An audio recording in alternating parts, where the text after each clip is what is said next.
Yo guys, welcome to the Zelda fiction. Today we are gonna see, what if Naruto got harem with Fem Deku?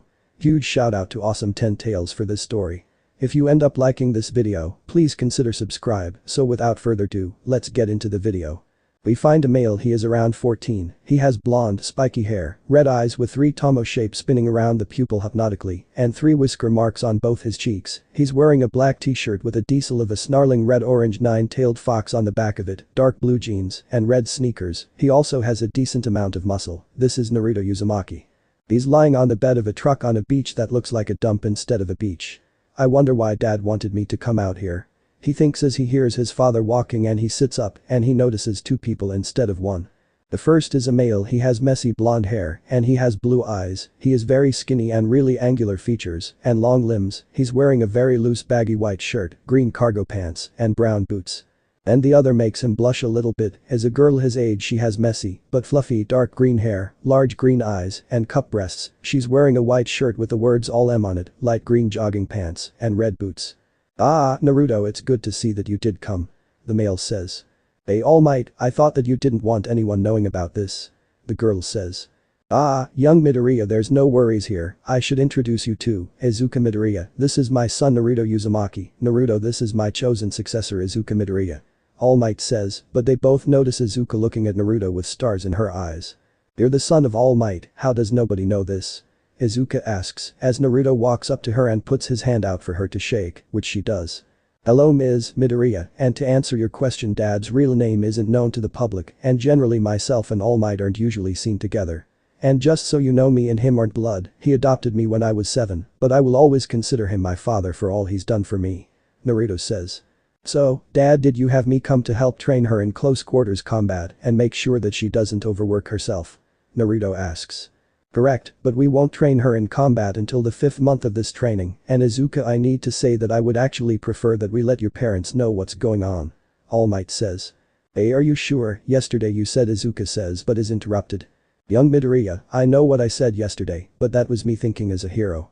But now I'm thinking as a parent, and I'd rather you not hide anything from your parents. So after we're done with today's training we'll walk you home and talk to your parents. Now let's get this training started," All Might says. 6 p.m. "Okay, today's training is over, let's get you home young Midoriya," All Might says. "That'd be nice, but I can hardly move," Izuka says. "That's alright Izuka, this is your first day of intense training, it's normal," Naruto says as he puts his hand on her shoulder. She sees a red shroud appear around him, but then it moves to her and she feels her energy starting to replenish. She sees his eyes widen and then she feels a rush of heat all through her body. "What was that rush of heat I felt?" Izuka asks. "Izuka, it seems you weren't quirkless, your quirk just never activated," Naruto says. "Okay, but what was with the rush of heat?" Izuka asks. "That would be because it's a fire-based quirk," Naruto says as he looks at a patch of sand and Izuka shrieks when the patch of sand bursts into black flames. "Point your hand at that fire and raise it, please," Naruto says. "Alright," she says as she points her hand at the fire and moves her hand up and is surprised when the fire rises up. She moves her hand around and is happy that the fire is following where her hand moves. "This is so cool," she says with stars in her eyes. "How did you do it?" Izuka asks. "I don't fully know, but I have a theory. My shroud heals any abnormalities and problems like a broken bone. I'd guess that it saw an inactive quirk at 14 as abnormal and well forced it to activate," Naruto explains. "Now let's get you home," he says. 10 months later. We find both Naruto, who is wearing a dark blue suit jacket over a white dress shirt with a black tie, dark blue suit pants, and black dress shoes. And Izuka, who is wearing a plain black Gakurin uniform with yellow buttons and white sneakers, and are both now 15. They are walking onto the campus of a big school kind of shaped like an H. "I can't believe that I'm finally on the campus of UA. Izuka says, with stars in her eyes. "Hey Izuka," Naruto says. "Yeah, Naruto," she says as she sees him pull out a pair of gloves with a slight blush on his face. I asked a friend of dad's to have these gloves commissioned for you. They're made of a special material called ignition cloth. If you snap your fingers with these gloves on, they'll create sparks with which you can enhance the power of and create bigger blasts of fire," he says, handing the gloves to her. "Oh, well, thank you," she says as she kisses him on the cheek, but it's kind of funny when you realize Naruto is a head taller than Izuka. "What was that for?" he asks with his face getting redder and he hears her giggle. "Why do you think, Naruto? The last 10 months of my life have been amazing. Well, I know all the work I put in were for me becoming your dad's successor, it's you who's made these last 10 months special. Even when you didn't need to, you were always there helping me no matter what it was, so good luck on the exam, even though I don't think you need it. She says, but as she goes to walk into the building, she feels Naruto tap her shoulder. She turns and sees him still blushing. Izuka, no matter what happens, after this exam would you like to go on a date? He asks, blushing deeply. Oh, yeah, Willow, of course. She says, a bit stunned and a heavy blush of her own. Oh, and like you said, good luck Izuka, now let's get going. He says. After about 5 minutes they walk into a large auditorium full of people. They sit down in the very back. After a few minutes a guy sits beside Naruto. He is wearing the same uniform as Naruto. He's tall and has indigo hair and eyes, which are half closed, and dark bags under his eyes. Nice to see you, Naruto. The guy says. Same to you, Hitachi. Naruto says, fist bumping him. So who is this? Hitachi asked, noticing Naruto and Izuka holding hands. Alright Hitachi, this is my friend Izuka Midoriya. Izuka, this is my best friend Hitachi Shinso. I'll freely admit he was the only friend I had when we were in Nabu Middle School. Naruto says. Are you sure she's just your friend? Hitachi asks with a teasing smile and chuckles when he sees them both blush. It's nice to meet you Hitachi. Izuka says. After about 10 minutes they see a guy walking into the auditorium. He's tall and slender, has long blonde hair, which he wears spiked upwards in a huge tuft behind his head, and a small mustache. He has rectangular eyes with concentric greenish-yellow pupils. He's wearing a black leather jacket with a very tall collar. Upturned and complete with studs and matching black pants and knee-high boots. He sports tan shoulder pads and a red belt and elbow pads, all studded, and black fingerless gloves. His neck is obscured by a directional speaker. That's the voice hero. Present Mick. She says. High School Hero Course Exam Orientation for all you examinee listeners tuning in, welcome to my show today. Everybody say hey. What a refined response. Then I'll quickly present to you the rundown on the practical exam. Are you ready? Yeah. As it says in the application requirements, you listeners will be conducting 10-minute mock urban battles after this. You are here, you can bring whatever you want with you. After the presentation, you'll head to the specified battle center, okay? 3 different types of faux villains are stationed in each battle center. You earn points for each of them based on their level of difficulty. Your goal, dear listeners, is to use your quirks to earn points by immobilizing the faux villains. Of course, attacking other examinees and any other unheroic actions are prohibited. Present Mick yells. Okay, so one is worth 1 point, one's worth 2 points, and one's worth 3 points, but there's also a 4th enemy. Naruto thinks. May I ask a question? Asks a guy dressed in a brown business suit. He has dark blue hair and blue eyes. Okay. Present Mick says. On the printout, there are 4 types of villains. If that is a misprint, then UA, the most prominent school in Japan, should be ashamed of that foolish mistake. We examinees are here in this place because we wish to be molded into exemplary heroes. The man says. Okay, examinee number 7111.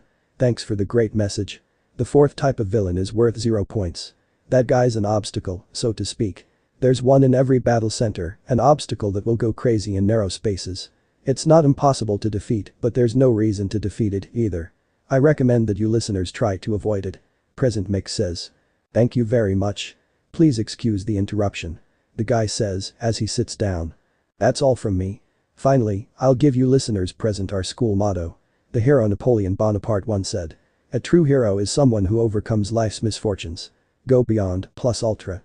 Now, everyone, good luck. Present Mick yells. Battle Center B.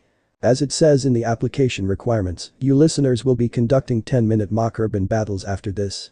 3 different types of faux villains are stationed in each battle center. You earn points for each of them based on their level of difficulty. Your goal, dear listeners, is to use your quirks to earn points by immobilizing the faux villains. Present Mick yells. I guess I was wrong. Naruto says, who is now wearing a black tracksuit. Why do you say that? Izuka asks, who is now wearing a light green tracksuit. I thought we were separated based solely on who we knew, so we couldn't work with our friends, but with the 2 of us still being together and Hitachi and that friend of yours Bakugo having been sent to a different battle center, I guess it's separated by school instead. Naruto says. Your 10 minutes start now. Present Mick yells as everyone runs into the fake city. Izuka is running as she sees a small group of 3-pointers. She snaps her fingers manipulating the sparks into spears and throws them through the robots. After a while it's getting close to the time limit. That should be good enough, I hope. She thinks, and just then she starts to hear screaming. She looks to see a massive robot bigger than the buildings. That's a 0-pointer, obstacle my butt. She thinks and she's about to run from it like everyone else, but then she notices a girl trapped under some rubble. Well, I'm going to get an earful from the three of them, but a hero puts their life on the line to save and protect innocent people. She thinks, as she starts running at the 0-pointer and red lines appear on her legs as she jumps, and then the same lines appear on her arm as she pulls it back and the force alone rips her sleeve. Smash.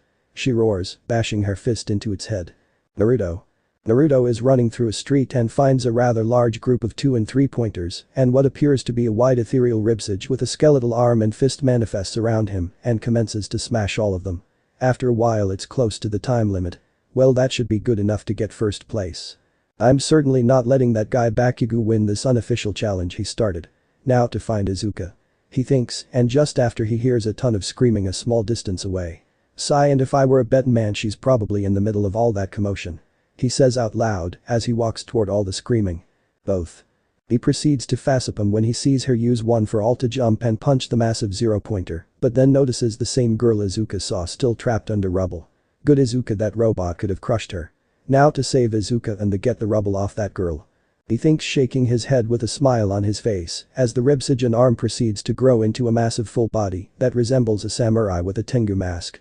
So he's easily able to catch her, but freaks out a little when he sees how much damage her legs and arm have sustained, but sees her smiling sheepishly. Sorry. She says. You idiot, good job protecting someone who was defenseless and would have died otherwise. He says with an understanding smile as the ethereal construct disappears as it drops them slowly to the ground, where it proceeds to revert back into the ribsage and arm, proceeding to grab the rubble off of the girl. He walks over to the girl who's already in a sitting position while the ribsage and arm disappear, but his shroud forms around him and spreads to Izuka, already beginning to heal her arm and legs. Is she alright? The girl asks. She'll be fine, my quirk's already proceeding to heal her.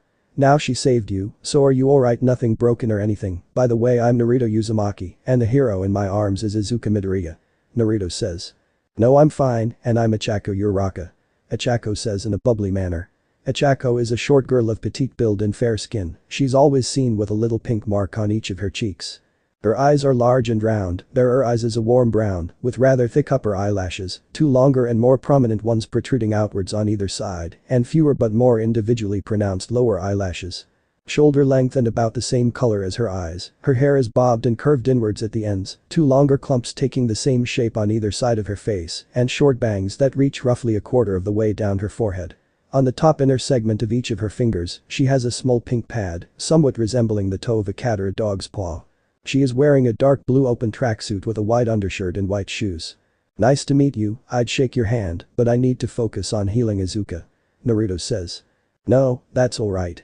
Ichako says. That's a nice attitude you have there, sonny, you remind me of your father.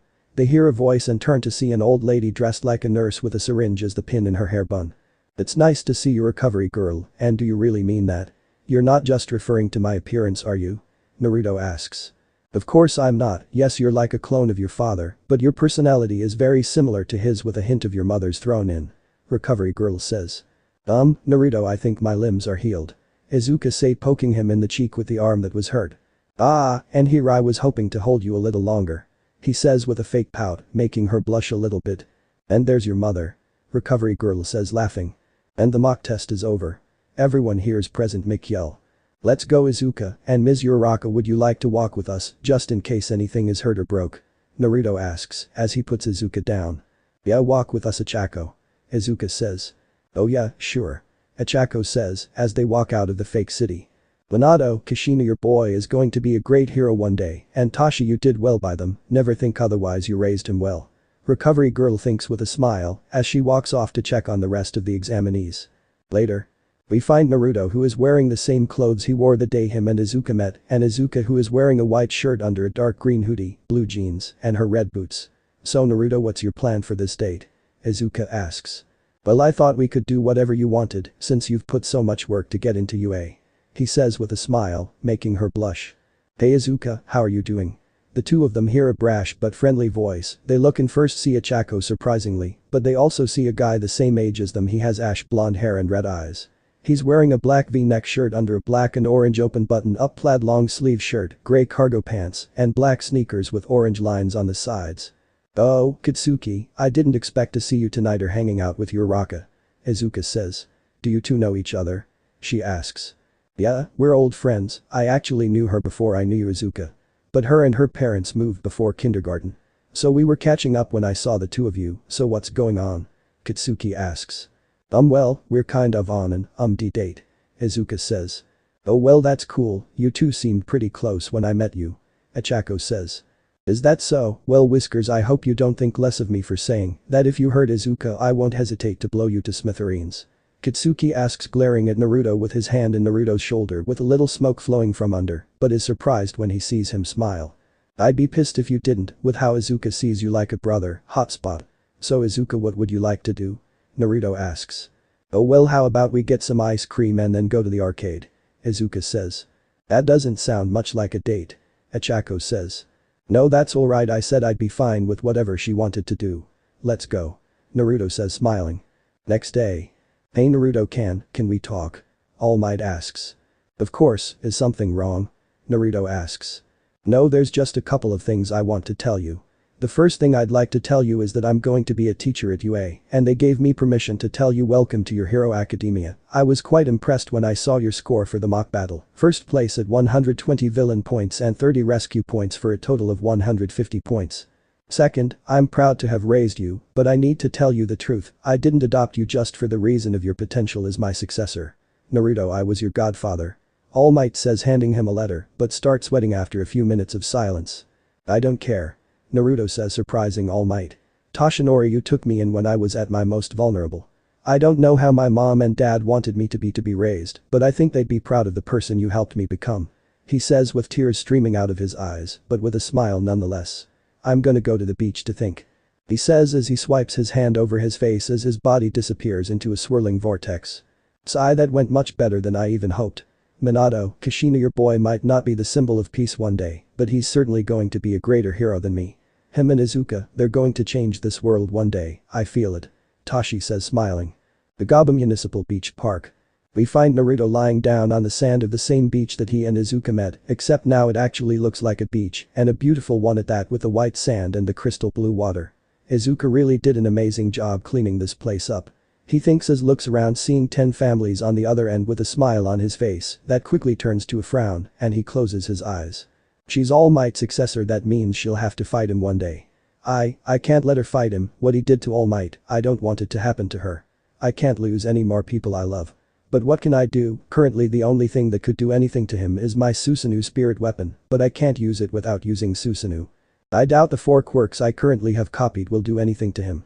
He thinks, but then he hears an irritated voice talking to him. You dumbass why do you think you're going to UA to gain better control over our quirk and you might even copy some new quirks that'll actually to do something about him. The voice says. Hey there Menma you've been quiet for a while. He says but the conversation is put on halt when he feels the weight of a person sitting down on his stomach and he opens his eyes to see Izuka sitting on his stomach smiling down at him. Why did I know that I'd find you here? What's the problem? She asks. Nothing, just thinking about something All Might told me a while ago. He says, but she can tell that he's half lying, but can also tell that it's something he won't talk about until he's ready to.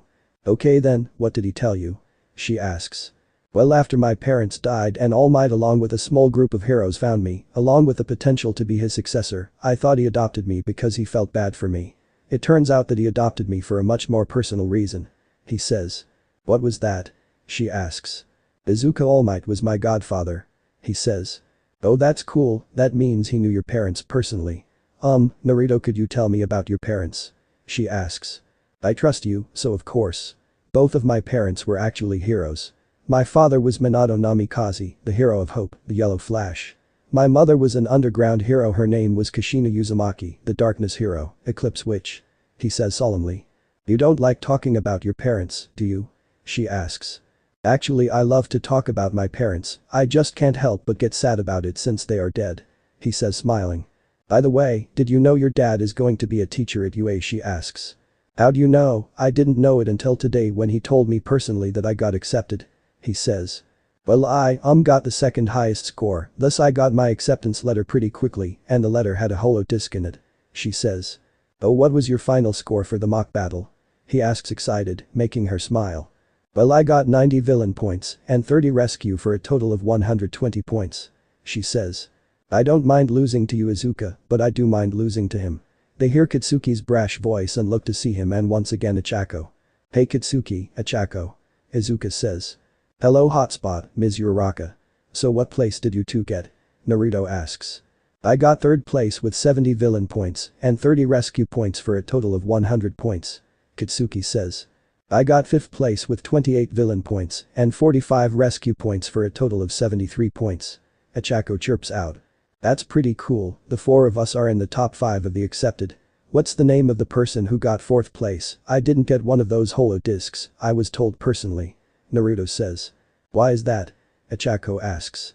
"Well, you're going to learn this anyway when we start to attend UA, so I'd rather you hear it from me. Well, I'm adopted and my adopted father is none other than All Might," Naruto says, surprising both Katsuki and Ichako. "Oh well, that makes sense then, that you would be told personally. Well, the person who got fourth place is somebody named Ejiro Kirishima," Ichako says. "I'm guessing you also don't know that we have a month to prepare for school, Whiskers," Bakugo says. "You'd be right hotspot, well see you two in a month. Izuka, don't forget we're still meeting for training, you made a big mistake with your quirk yesterday when you attacked the zero-pointer," Naruto says quite serious, walking off. Month later. We see Naruto standing at the gates of UA. He is currently wearing his new school uniform, which is a light gray blazer with dark turquoise trimmings over a white dress shirt and dress pants, along with a red tie and plain brown shoes. She's running a little late. Wait, there she is.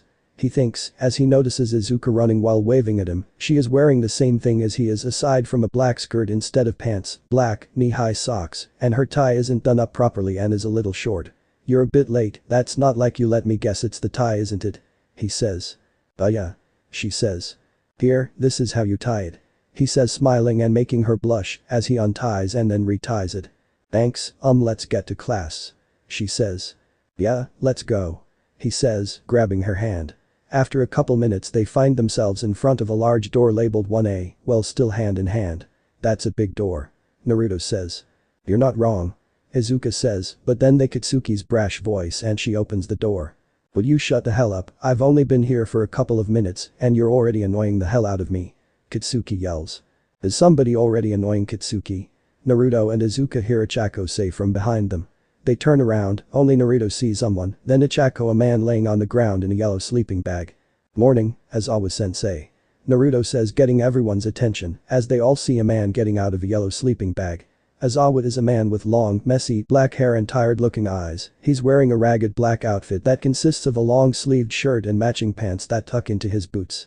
His accessories include a utility belt and a scarf that look like a bunch of wrappings and a pair of yellow goggles underneath his scarf. If it wasn't for the kid with whisker marks calling this guy sensei, they would have thought this guy was a hobo. "Good morning Uzumaki, all of you put on these gym uniforms and go to the training fields," Aizawa says, completely unenthused, pulling a blue uniform with white lines on it, shaping the letters U and A. "But what about orientation?" asks a girl with pink skin, messy hair with a pair of horns sticking out of it, and yellow eyes with black sclera. "As your homeroom teacher I'm allowed to teach you any way I want, so everyone in here is going through a quirk apprehension test," he says. Training fields. The country's still trying to pretend we're all created equal by not letting those with the most power excel. It's not rational. One day the Ministry of Education will learn. All of you will be doing 8 tests, you will be allowed to use your quirks. Aizawa says, as multiple people say how it's awesome that they get to use their quirk.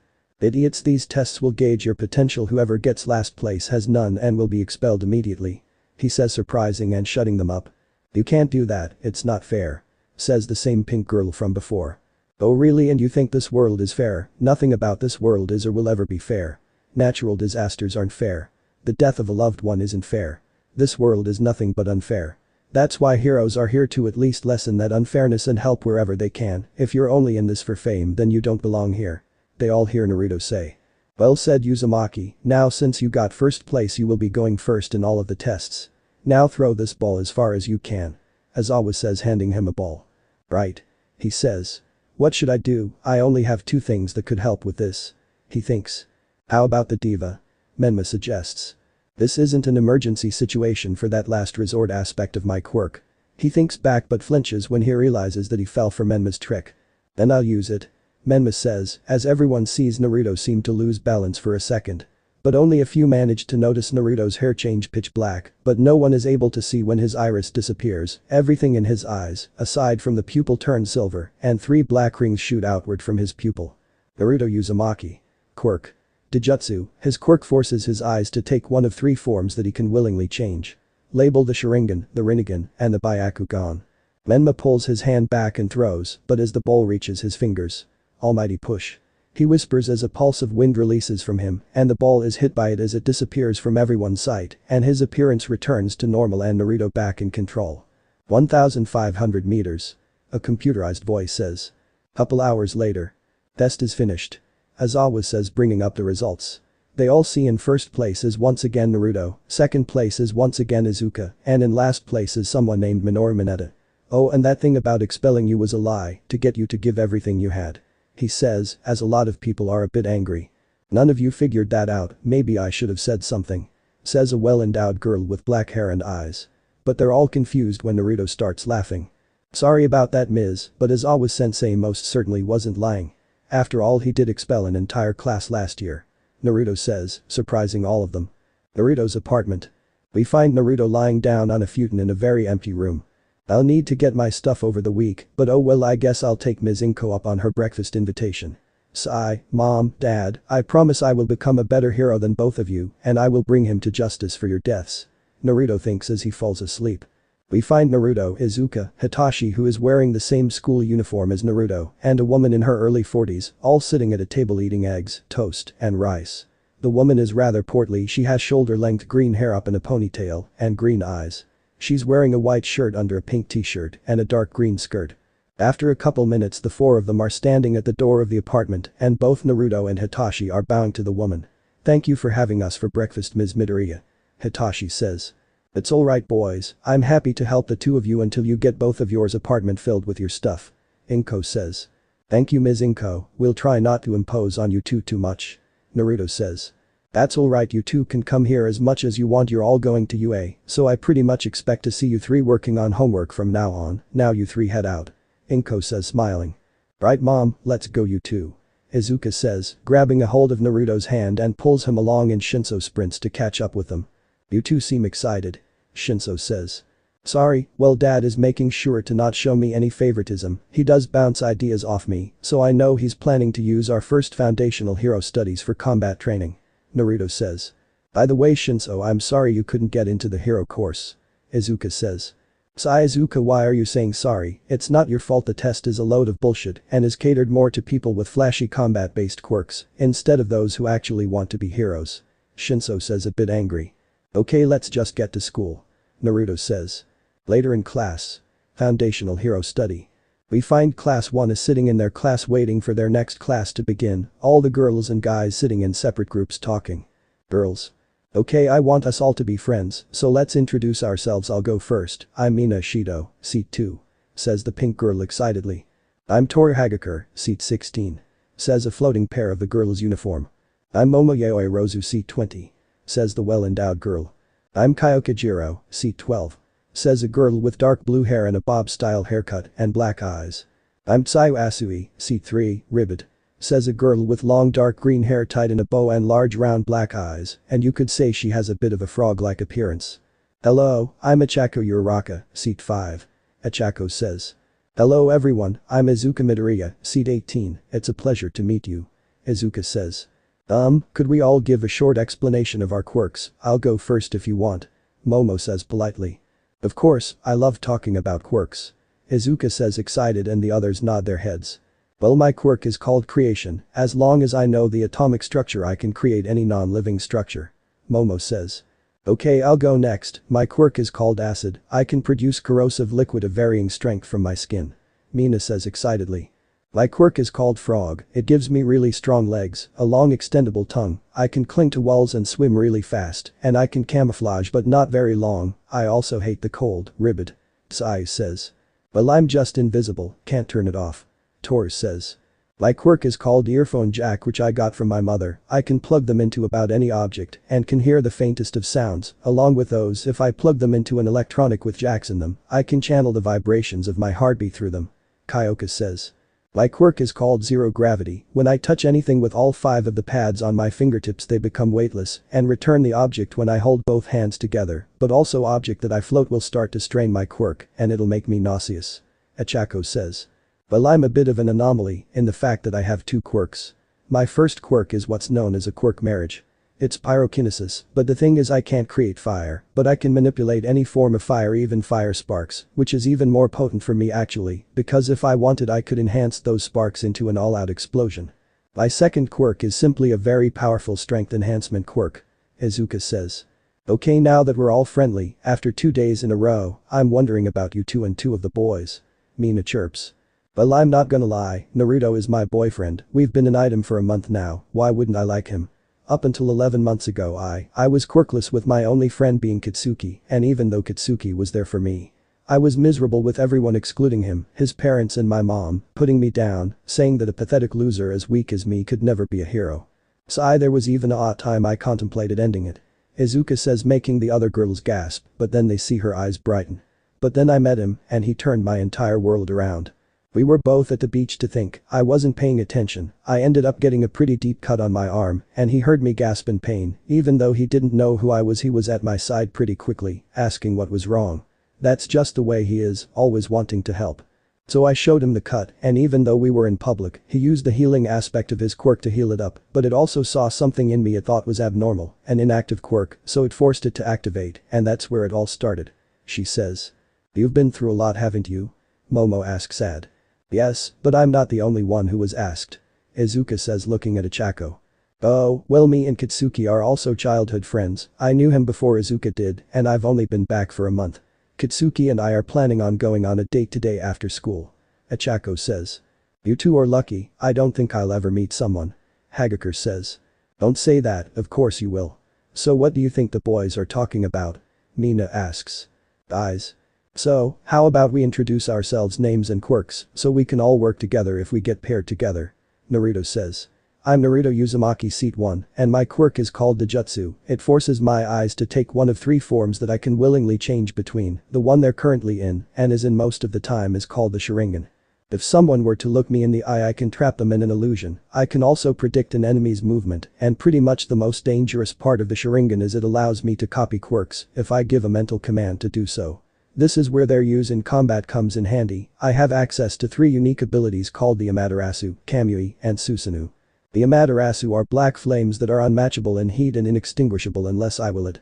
The Kamui, if it's in my line of sight or I know its location, I can teleport to it and phase my body out of reality, making things pass right through me harmlessly. The Susanoo is just an ethereal entity that I can summon in various stages of formation. Then there's the Rinnegan. He says, as his eyes taken on the silver 3-ringed ripple pattern. This gives me access to 3 powerful abilities. First is the Diva Path, it's essentially gravity manipulation. The second is called the Animal Path, when it just allows me to create 6 clones of myself that I share my vision with, and they can do anything I can do, even use copied quirks. Also the clones my eyes summon are as tough as myself. And the last one is called Preta Path, it allows me to create a barrier around me that'll absorb any elemental attack that hits it. And the final form my eye can take is called the Byakugan. He says as his eyes turn completely white, but then he closes his eyes and kind of freaking them out, his veins on the side of his eyes pop out and he opens his eyes and they can see a semblance of his pupil. These eyes are slightly underwhelming compared to the other 2, it simply allows me to see people's life energy, perfect for search and rescue, because I can see one's life energy through anything, even the thickest wall, and when active, I have near 360 degrees vision. Also one last thing, I can form a shroud around myself that heals me, and I can spread it to someone else and heal them. He says as his eyes return to the Sharingan, but then he laughs when he takes notice of their stupefied looks. Well then, his quirk aside. I'm Katsuki Bakugo Seat 17, my quirk is called Explosion. I sweat nitroglycerin that I can cause to explode. Katsuki says. I'm Tenuita Seat 4, and my quirk is called Engine. I have engines in my legs that allow me to move fast, which I use fruit juice as fuel for. Tenya is the blue-haired, blue-eyed guy from the entrance exam. The name's Denki Kaminari Seat 7, my quirk is called Electrification. I can charge and emit electricity, problem is I have no control over it, once I emit the electricity it's indiscriminate. Kaminari has short messy orange blonde with a black lightning-shaped streak on the left side of his hair and slanted almost triangular yellow eyes. I'm Ijiro Kirishima Seat 8, my quirk is called Hardening. Simply put, I can harden any part of my body, protecting me from pretty much all damage, but it does get weak over time and it drains stamina at that point to keep it up. Kirishima has red hair spiked in all directions, red eyes with a small scar above the right eye, pointy teeth, and instead of brown dress shoes, he's wearing a pair of dark red trainers. I'm Masahiro Ejiro seat 6, my quirks is called tail. I have a tail. Ejiro has short blonde hair swept to the front and thin black eyes, and he's wearing pale gray sneakers. Antasiro seat 13, my quirk is called tape. I pretty much have tape dispensers for elbows. Zero is relatively tall and lean, he has black hair and almond-shaped black eyes. I'm Minoru Mineta seat 19, my quirk is called pop-off. I grow these really sticky balls out of my head and they stick to anything. Mineta has black and purple hair made of balls in the shape of a mohawk and large black eyes. I'm Rikito Sato seat 10, my quirk is called sugar rush. The more sugar I eat the stronger I am, but my cognitive functions gradually drop. Sato has spiky brown hair and black eyes and large lips. I'm Akoji Kota seat 9, my quirk is called Anavis. I can talk and command animals and bugs, and I can understand animals. Kota has a rock-shaped head and black eyes. I'm Izo Shoji seat 11, my quirk is called Dupli arms. It allows me to turn the pods on the end of my extra arms into any part of my body. He says talking through a mouth made from one of the pods. Shoji has pale gray hair swept forward and down, black eyes, he has 6 arms connected by webbing. Instead of a blazer he's wearing a gray waistcoat with no sleeves and black thick-soled espadrilles. I'm Fumikage Tokoyami seat 14, I have a sentient quirk called Dark Shadow. Tokoyami has the head of a raven and the rest of his body is that of a human, his beak is yellow, and he has red eyes. I'm Shoto Todoroki seat 15, my quirk is called half hot half cold. The right side of my body produces ice and the left side of my body produces fire, but I never use it. Todoroki's hair is split evenly between red and snow white, the left side of his face around his eye is scarred, the left eye is turquoise, while his right eye is gray, and he's wearing pale cyan lace-ups. Altogether. Have no fear, for I am here. They all hear, as All Might bursts through the door. For the hour I now have you, so today you'll be doing combat training, get your hero costumes on, and meet me at ground beta. All Might says, as the students yell excited. Ground beta. We see Naruto and Izuka walking through a tunnel at the back of the class. Naruto is wearing black dress pants, black dress shoes, a white dress shirt under a black suit vest with a black tie, and a black fedora that is somehow shadowing his entire face, and only his eyes are able to be seen. Izuka is wearing a dark green bodysuit with a red belt, her red boots, and the black gloves Naruto gave her, which are a bit thicker to manage with one for all, and the last thing is a metal respirator. Nice costume Izuka. Naruto says. Same to you, but how will your costume protect you? Izuka asks. Well, my costume is made of a unique light metal fiber that's as hard as titanium, but as light as cloth, and the entire costume has temperature regulating fibers in it also, and completely fire resistant. Naruto says. And your fedora casting an ever-present shadow over your face? Izuka asks. Well, I don't exactly know how they did this, but it makes me look pretty intimidating, I say, since you can only see my eyes. Naruto says, taking off the fedora for the moment, smiling sheepishly, making her smile and shake her head as they both walk out of the tunnel. Now that you're here you'll be fighting each other and the teams are already chosen. All Might says, holding up a holoscreen projector, and it pops up, reading. Team A. Izuka Midoriya and Naruto Uzumaki. Team B. Shoto Todoroki and Mizo Shoji. Team C. Momo Yaoi Rozu and Minoru Mineta. Team D. Katsuki Bakugo and Ichako Uraraka. Team E. Tenya Iida and Mina Ishido. Team F. Rikito Sato and Koji Kota. Team G. Denki Kaminari and Kyoka Jiro. Team H. Fumikage Tokoyami and Tsuyu Asui. Team I. Masahiro Ejiro and Toru Hagakure. Team J. Ejiro Kirishima and Hanta Siro. Now I don't condone gambling, but the fighters will be chosen by lottery. He says, sticking his hands into 2 boxes, one with an H on it and one with a V on it. Out of the H box comes a ball with the letter B on it, and out of the V box comes a ball with the letter A on it. The hero team is Todoroki and Shoji versus the villain team of Naruto and Izuka. The goal of the heroes is to capture the fake bomb, and the villains are to protect the bomb. The villains will have 10 minutes to set up. All Might says, as Naruto puts his fedora back on. 5 minutes later, Team B. So Shoto, what's our plan? We know what he's capable of, but not Izuka. Shoji says. Just leave it to me. Todoroki says. 5 minutes later. Begin. They hear All Might's voice.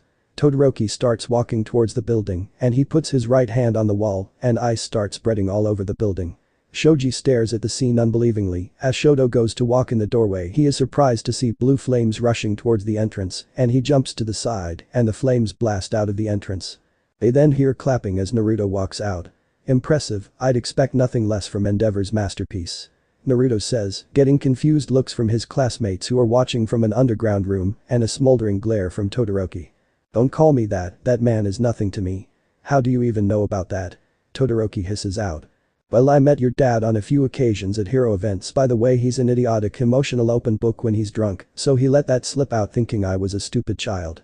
Naruto replies, neither noticing the second Naruto hanging around at the entrance. That is none of your business. Todoroki yells. Oh, so not a daddy's boy, that's surprising considering you have what most children would like to have. You're the only child of his he cares for in any capacity. Naruto says. With All Might in the class. Naruto seemed pretty nice earlier when we all introduced ourselves, but now he's acting so unmanly. Kirishima says. He sure is acting like a villain. Iida says. Naruto, what problem do you see within young Todoroki? All Might asks aloud. What do you mean All Might? Mina asks. Well, young Ishido, Naruto is the type of person that is quick to seeing imbalances in people, and he goes straight to the root of the problem. He's really acting the villain to do this. All Might says. Battle. Oh, how about mommy then, after all she did give you that scar? Naruto says. Shut the hell up, that wasn't her fault, it's because of that bastard. Todoroki yells. Oh, let me guess, mommy was the only reprieve from daddy. Naruto says. Shut up. Todoroki yells. Make me. Naruto says. This is going to be difficult. He thinks, but instantly brings up a pre-ta barrier when a wall of ice blasts toward him. Serves you right. Todoroki hisses out but is surprised when the walls of ice melt and he sees Naruto looks like a demon made of blue flames. I thought you said your flames were black. He says. My Amaterasu's flames are black, but my Sharingan's unique abilities have the only downside of my quirk. Overusing the Amaterasu, Kamui, and Susanoo can cause me to go temporarily blind, and remember I can copy people's quirks. There's a friend I haven't seen in years, he has a fire quirk, he let me copy it, so if I needed fire I wouldn't have to risk my eyes. So as you can see your ice is useless against my fire. Naruto says. I'll find a way. Todoroki says but flinches when he sees Naruto glare at him. And there is one of your problems. Naruto says, surprising everyone. You're wondering what I mean, you rely too much on yourself, you don't let anyone help you. In this world no one can do everything on their own, no matter how strong they are. He says. You said one of my problems, what do you mean? Todoroki asks confused, along with everyone else who heard. You're ignoring your quirk, excuse me for being blunt. You said you never use your fire half, only using the ice half, thus you are ignoring your quirk. By using your mother's quirk you are deluding yourself. Sai, you can never change the fact that that piece of shit is your father, but you can choose what the fire half of your quirk is used for. It is your quirk, not theirs, only you choose what your quirk is used for. Sai, how can you fight for other people if you can't even accept yourself? Naruto asks, as everyone's eyes widen, but then they hear Todoroki chuckling. Shoji, let's do this together. Todoroki says, as Naruto sees through his clone that Shoji is attacking him from behind, but chuckles when the two of them are still surprised when Shoji passes right through him. But Shoji doesn't lose his balance, instead he jumps over to Todoroki. Todoroki, what are we going to do? He's most likely the strongest in our class. Shoji says. I know, and he's definitely the strongest in our class, his quirk alone is well-rounded for pretty much any situation, and we also have to contend with other quirks he's copied.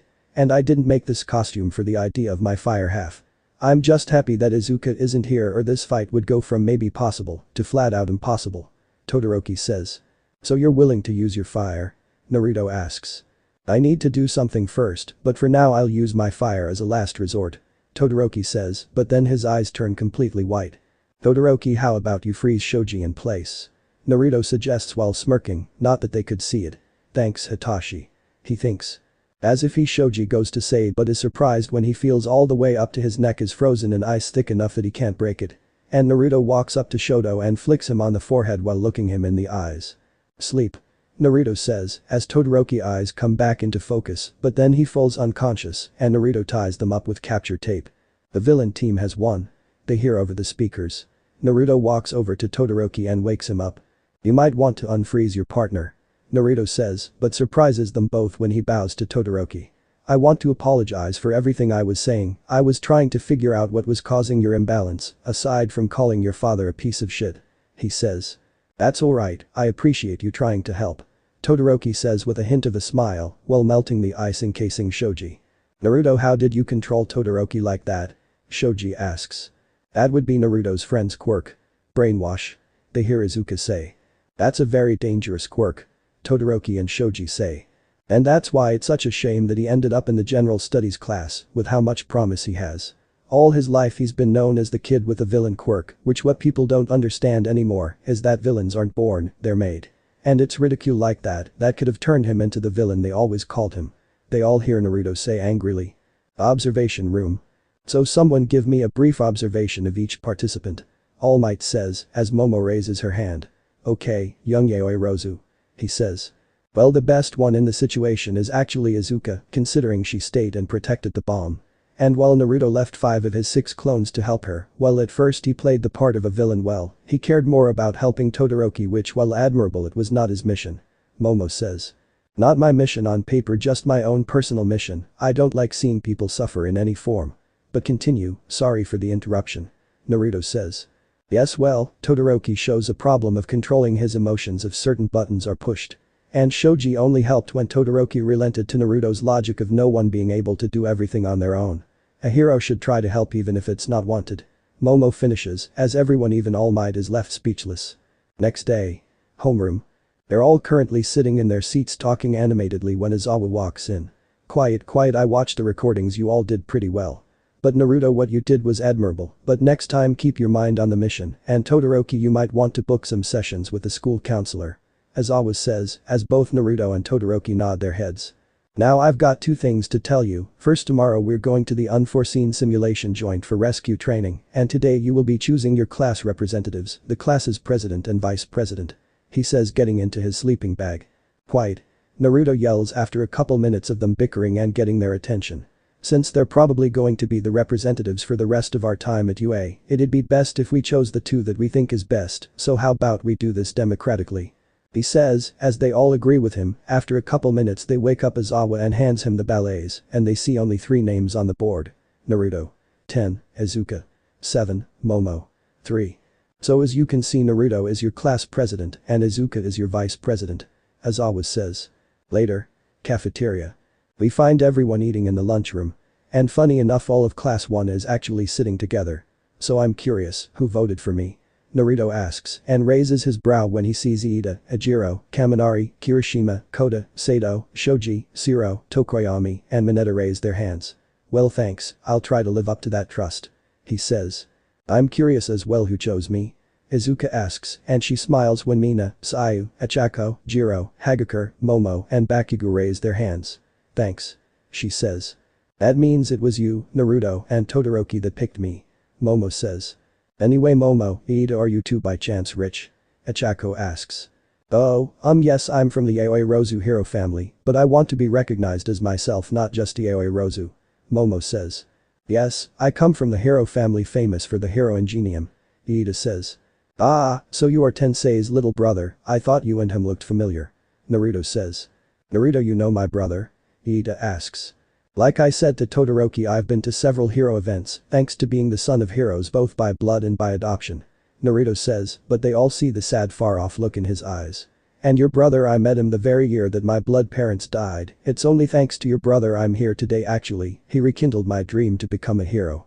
Naruto says. I'm sorry if I made you remember some bad memories. Iida says, but before he can reply an alarm goes off.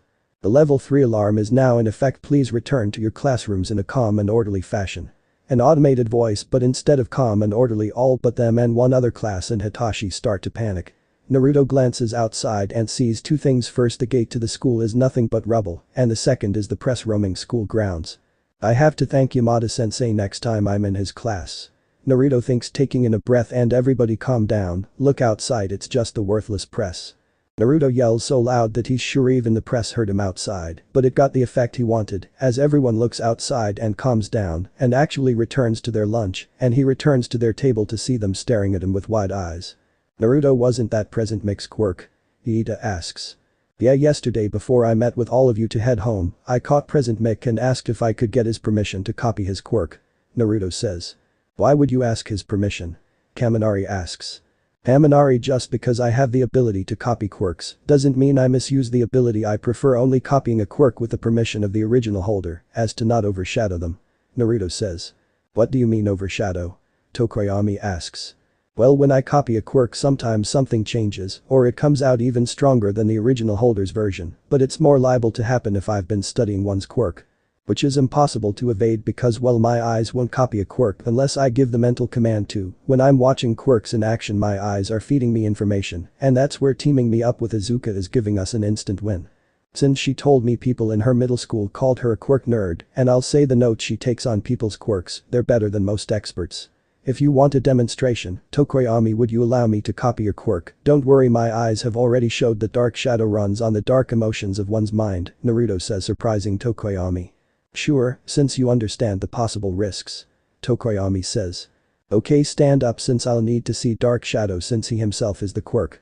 Naruto says, standing up, and Tokoyami nods his head as he stands up and activates dark shadow, as what looks like a second Tokoyami made completely of shadows comes out of his stomach. They then look at Naruto, but they notice the Tomo in his eyes go from spinning slowly to spinning so fast that it looks like he has a ring in his eyes for a brief second. They then see him breathe and rub his head, as if he has a headache. They then see 9 tails made of shadows like dark shadow flow out of the tailbone as 2 arms grip Naruto's shoulder and seem to be pushing as they see a head emerge from his neck, and they see Naruto almost fall over when it pushes itself physically out of his body. And surprising them the most is the appearance of Naruto's dark shadow, which instead of some type of bird like Tokoyami's Naruto's, is a 9-tailed fox. I've never had a quirk change this drastically. Naruto says, just as surprised as the rest of his class. Do you mind if I call it something other than dark shadow, so not to confuse anyone or them? He says, pointing at both of their dark shadows. I don't mind. Tokoyami says. QB return. Naruto says.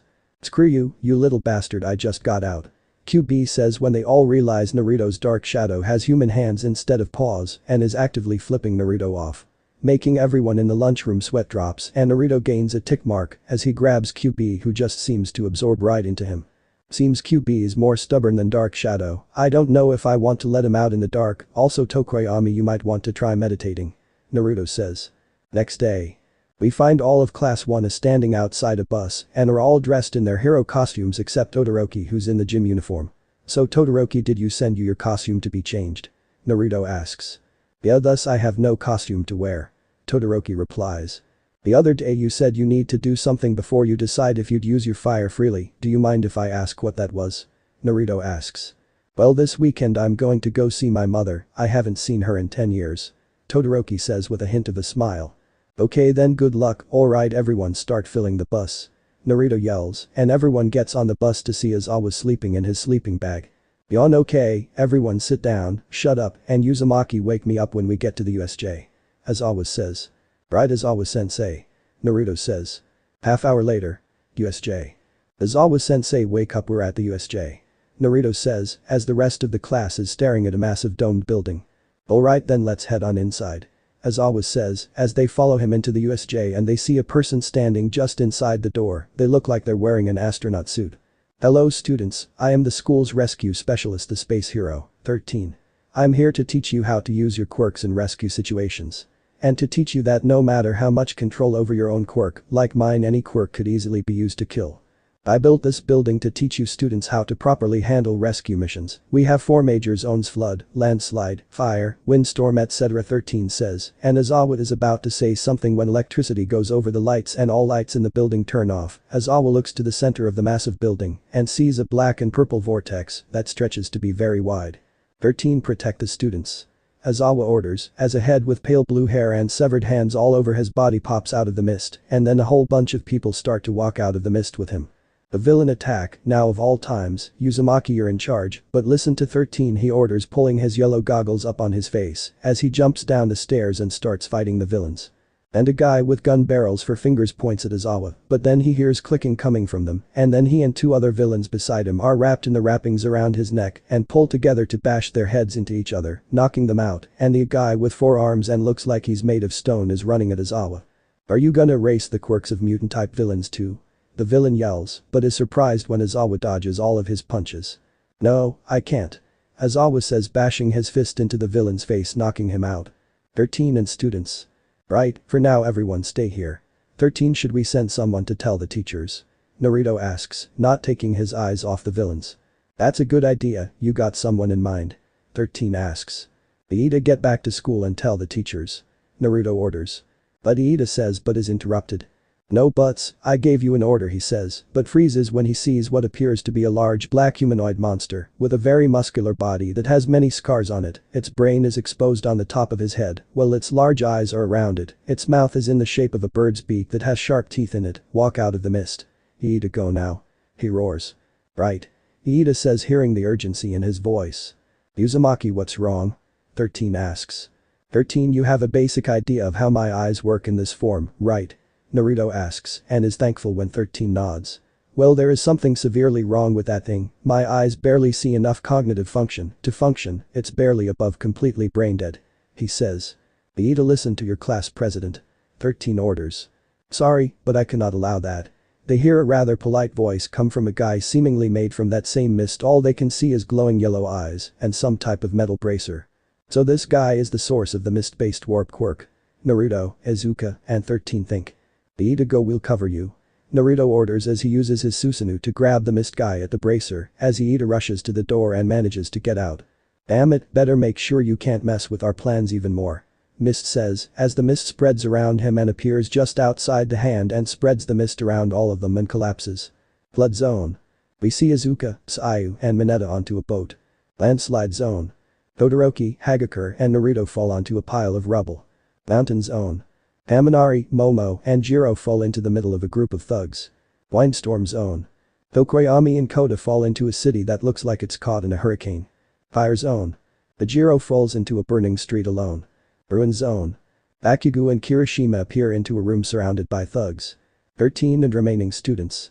13 looks around to see the only ones remaining are himself, Mina, Uraraka, Sato, Shoji, and Shiro.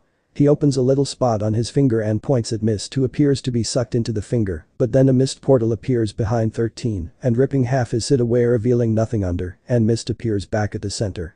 Central zone.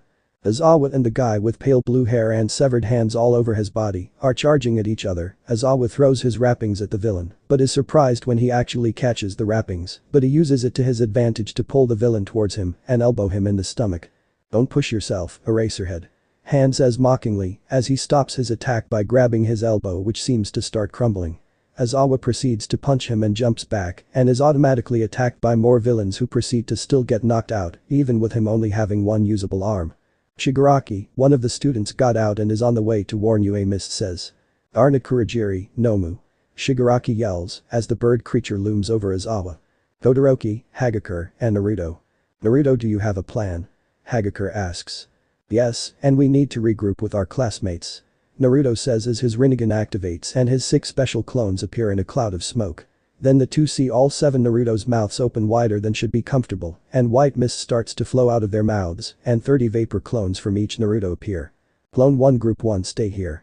Clone 2 and Group 2 to the flood zone. Clone 3 and Group 3 to the mountain zone. Clone 4 and Group 4 to the windstorm zone. Clone 5 and Group 5 to the fire zone. Clone 6 and Group 6 to the ruin zone. Group 7 back to the entrance and take Hagakure with you. Naruto says. What, why? Hagakure asks. I don't want to sound mean, but out of the 3 of us you're the weakest of us, and I don't want you to get hurt, hell I don't want any of my friends getting hurt.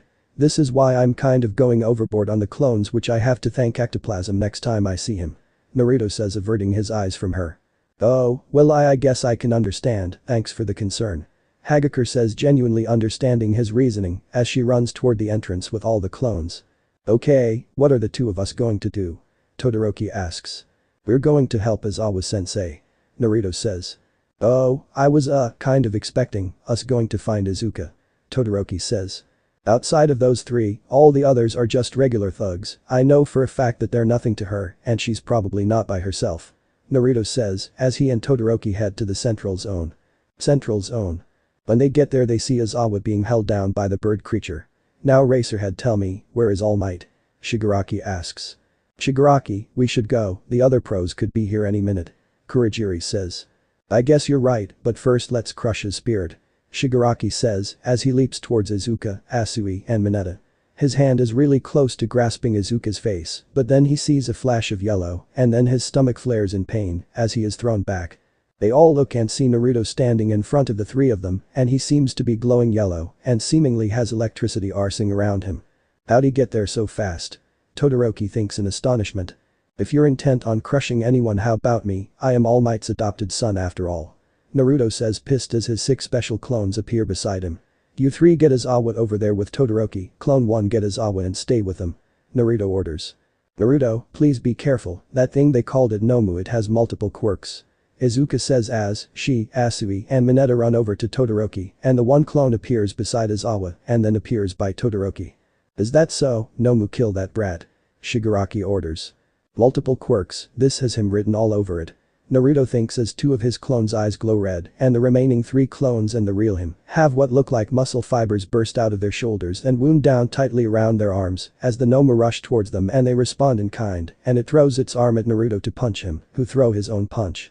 And surprising the villains, they see Nomu's arm get thrown back along with hearing something snap and they see his arm hanging limply to his side. Why isn't his arm regenerating? Shigaraki asks. Is he using Izawa-sensei's quirk? Asui asks. Cough, of course he is. Aizawa says.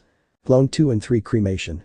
Naruto says as he and one of the clones jump back and other two clones' muscle fibers disappear and they blast blue flames at the Nomu. Shigaraki, the Nomu wasn't created for this, its shock absorption didn't even help with that punch. This kid is more than we bargained for, Kurogiri says. This isn't fair, he's cheating, Sensei is the only one who's supposed to be able to use multiple quirks naturally. Shigaraki yells. And the Nomu is actually starting to get scorched. The real Naruto take a pause to activate his Byakugan. Okay, you two stop, almighty punch. Naruto says as the two clones jump back to him and the other clone as the muscle fiber cover their arms again. The four of them rush and hit it in the stomach. Almighty push.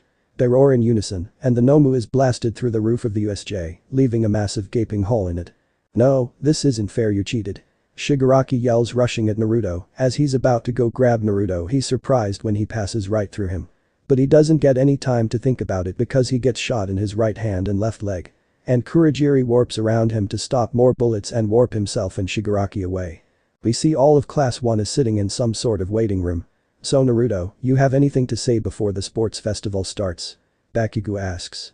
Yes, let's prove we earned our places in 1A, don't let any relationships get in the way of showing why we are the future pro heroes, and do your best. Naruto says just as they hear a bell ring. Stadium. They walk out of a tunnel to see the massive stadium is completely packed. Well, here comes the star class that have been all over the air of UA's first year, Class 1A, the class who survived a recent villain invasion. Along with their class president, who battled a villain supposedly meant to fight All Might himself and won. Everyone hears President Mick comment and the crowd cheers. This group hasn't had as much airtime, but nonetheless is full of just as much talent, Class 1B. Mick continues as another group comes out of a separate tunnel. And the last two groups are from the Gen Ed and support courses. Mick finishes as all the students stop and see a woman with a very questionable outfit with black or dark blue hair and blue eyes. Is it alright for the rated hero, Midnight, to be the referee? Asks Izuka. Quite. Midnight yells, snapping a whip. Representing the students is Naruto Uzumaki, Class 1A's president. She says as Naruto walks up to the podium. I only have a couple things to say. Both hero courses, let's show everyone what we're made of. And for those in Gen Ed hoping to be transferred to the hero course, show everyone why you should be. Naruto says, stepping off of the podium to everyone cheering. Just as inspirational as ever. Shinso thinks. Amazing words for your fellow participants, now for the first game. Midnight says as a hologram appears above her, blurring through games. When it stops, it lands on obstacle race. This year starts with an obstacle race, everyone get to the gate. Mick says as a wall lowers, after a minute everyone's lined up and a bell goes off before most can react. Yellow and green light are bouncing off the tunnel walls and are out pretty quick. Seems both Naruto Uzumaki and Izuka Midoriya are already taking a fast lead. He says, seeing as the lights dissipate, both Izuka and Naruto are shown surrounded by green and yellow electricity respectively. Woo go Naruto! Yells a girl in the VIP section of the stand that's watching the Jumbotron. The girl seems 16, has blonde hair up in two messy buns on both sides of her head, yellow cat-like eyes and a seemingly permanent blush. She's wearing a pure white hospital outfit with a cardigan over it. You're quite fond of Naruto, aren't you, Ms. Toga? Inko asks, sitting by Toga. Of course, he's one of the few people who understands the downside of my quirk and doesn't treat me any different for it. Even the doctors at the hospital are antsy around me, but Naruto, he treats me no different than he would anyone else. Toga says, with obvious love in her eyes that Inko can't see. Is it alright if I ask what your quirk is and what the downside is? Inko asks, not mentioning the look in Toga's eyes. Most people see me as a villain when I tell them, there's even a chunk of the hospital staff that won't even go near me. Toga says, looking down. Don't worry, for one, I trust Naruto's judgment. And two, a quirk doesn't make one a villain, it's the person who goes down that path. Inko says kindly. Okay, my quirk is called Transform. It allows me to take on the appearance of the 1 wh blood I ingest. The downside is I need to ingest a cup of blood once a week to stay sane. Toga says, getting ready for Inko to call her a monster. Oh, I'm sorry for making you talk about this. Inko says, surprising Toga. Do you have any friends? She asks, trying to change the subject. You don't think I'm a freak or a monster? Toga asks. Of course not, you're just a person with an unfortunate quirk. Inko says, but is surprised when Toga hugs her and is crying, but rubs her back either way. Obviously one of those two are going to get first place in this event. They are the fastest in the class, just ahead of Iida. Bakugo thinks, flying through the air by releasing explosions from his hands. He looks down a moment to see Iida not far behind them, and not far behind himself is unsurprisingly Mina, who's using her acid to glide across the ground. And Asui, who's literally hopping like a frog. Farther back he sees Shoto using his quirk similarly to Mina, by freezing the ground and blasting fire off his hand to propel himself forward. Pretty creative, Todoroki. Naruto, that's my boy, go Shoto. Yells a woman a seat in front of Toga. She looks to be 42, has long white hair and gray eyes, she's wearing the same outfit as Toga minus the cardigan. Oh lil bro. Yells a man and woman who you can tell are related to the older woman. The woman looks to be in her early 20s, has predominantly white shoulder-length hair with some crimson streaks and turquoise eyes. She's wearing a white dress shirt with a plain grayish peach-colored cardigan, the sleeves worn rolled up to just below her elbows, along with navy blue jeans. She also sports brown dress shoes and a pair of red-framed rectangular glasses. And the male has spiky white hair and gray eyes. He's wearing a black tank top with a white sporty jacket, blue jeans, and black sneakers. Ray, I didn't expect to see you here. The three of them hear Toga say. I could say the same to you, Himiko. Who is this? Ray asks, indicating Inko. Oh well, Naruto got me a pass to leave the hospital, and this is Ms. Midoriya, she agreed to pick me up. Toga says. Ah, it's a pleasure to meet you, Midoriya. I'm Ray Todoroki, and these are two of my kids, Fayumi and Natsuo, and that's my little Shoto participating. Ray says. It is a pleasure, I'm Inko Midoriya, and that's my little Izuka running right beside Naruto. Inko says. Both Izuka and Shoto sneeze. Someone's talking about me. They both think. Here comes the first obstacle. Racers, anyone remember the villain robots from the hero exam? Mick comments, but where some of the students stop in slight fright, Naruto literally passes through them, and Izuka jump up two of the zero-pointers, similarly to how her and Naruto went through the tunnel, and with a little burst of one for all. Jumps forward and lands just ahead of Naruto, smirking back at him. It seems that the hottest couple in class 1 aren't going to let it interfere with a small rivalry in these competitions. He comments. The Jumbotron shows Bakugo using his explosions to blast himself over the robots, while Shoto just freezes them and runs between them. They then see some other students fighting the robots, like Kyoka plugging her jacks into two robots and causing them to seemingly short-circuit, Iida kicking them, and Mina flat out melting them. Naruto and Izuka then see a giant pit with a lot of pillars and ropes between them. Welcome to the second obstacle, the fall. Mick says, everyone sees Naruto swipe his hand over his face, and they see him get swallowed by a vortex, and then drop out of another vortex on the other side, but everyone's a little startled when a little bit of blood leaks out of his left eye. While Izuka is jumping between the pillars to get across. Ms. Midoriya, you alright? Natsuo asks, seeing Inko breathing a little hard. I am fine, I just might have a heart attack if Izuka falls. Curse the tiny rivalry the two of them have. Inko says. What do you mean by that? The two of them seem to be a known couple. Fayumi says. They are, but they know what each other are capable of, and it's progressed into a kind of lover's rivalry, they're always pushing each other forward. Inko says. And Naruto's back as the head of the pack, and Izuka sure must have no fear with how she's jumping between those pillars. Mick says, Izuka then lands on the other side and sees Naruto standing further and off to the side is a sign saying minefield. We then see Bakugo still blasting to propel himself through the air. You've changed so much since you and Naruto met, Izuka. I knew you were destined for great things. Thank you, Naruto, for helping her get this far. Bakugo thinks with a smile. He looks back and sees Shoto using his ice on a rope like someone grinding with a skateboard. Behind him on another rope is Asui, who you could say is crawling on the rope. What's going on, Naruto, would you stop? Izuka asks, but then gasps when he turns to her and she sees how foggy his left eye looks. How's your Kamui so overused, you've only used it twice? Izuka says, confused. Well, I kind of helped Todoroki sneak his mother out of hospital to participate. Naruto says quickly. What? Izuka asks.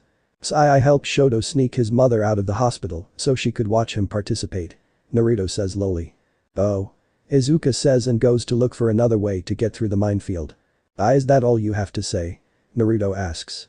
Of course, like you, I met his mother and she does not deserve to be in there. Izuka says plainly. So what are you going to do? she asks. Something reckless. He replies simply, as his shroud bubbles out and muscle fibers constrict around his whole body, and he proceeds to run through the minefield.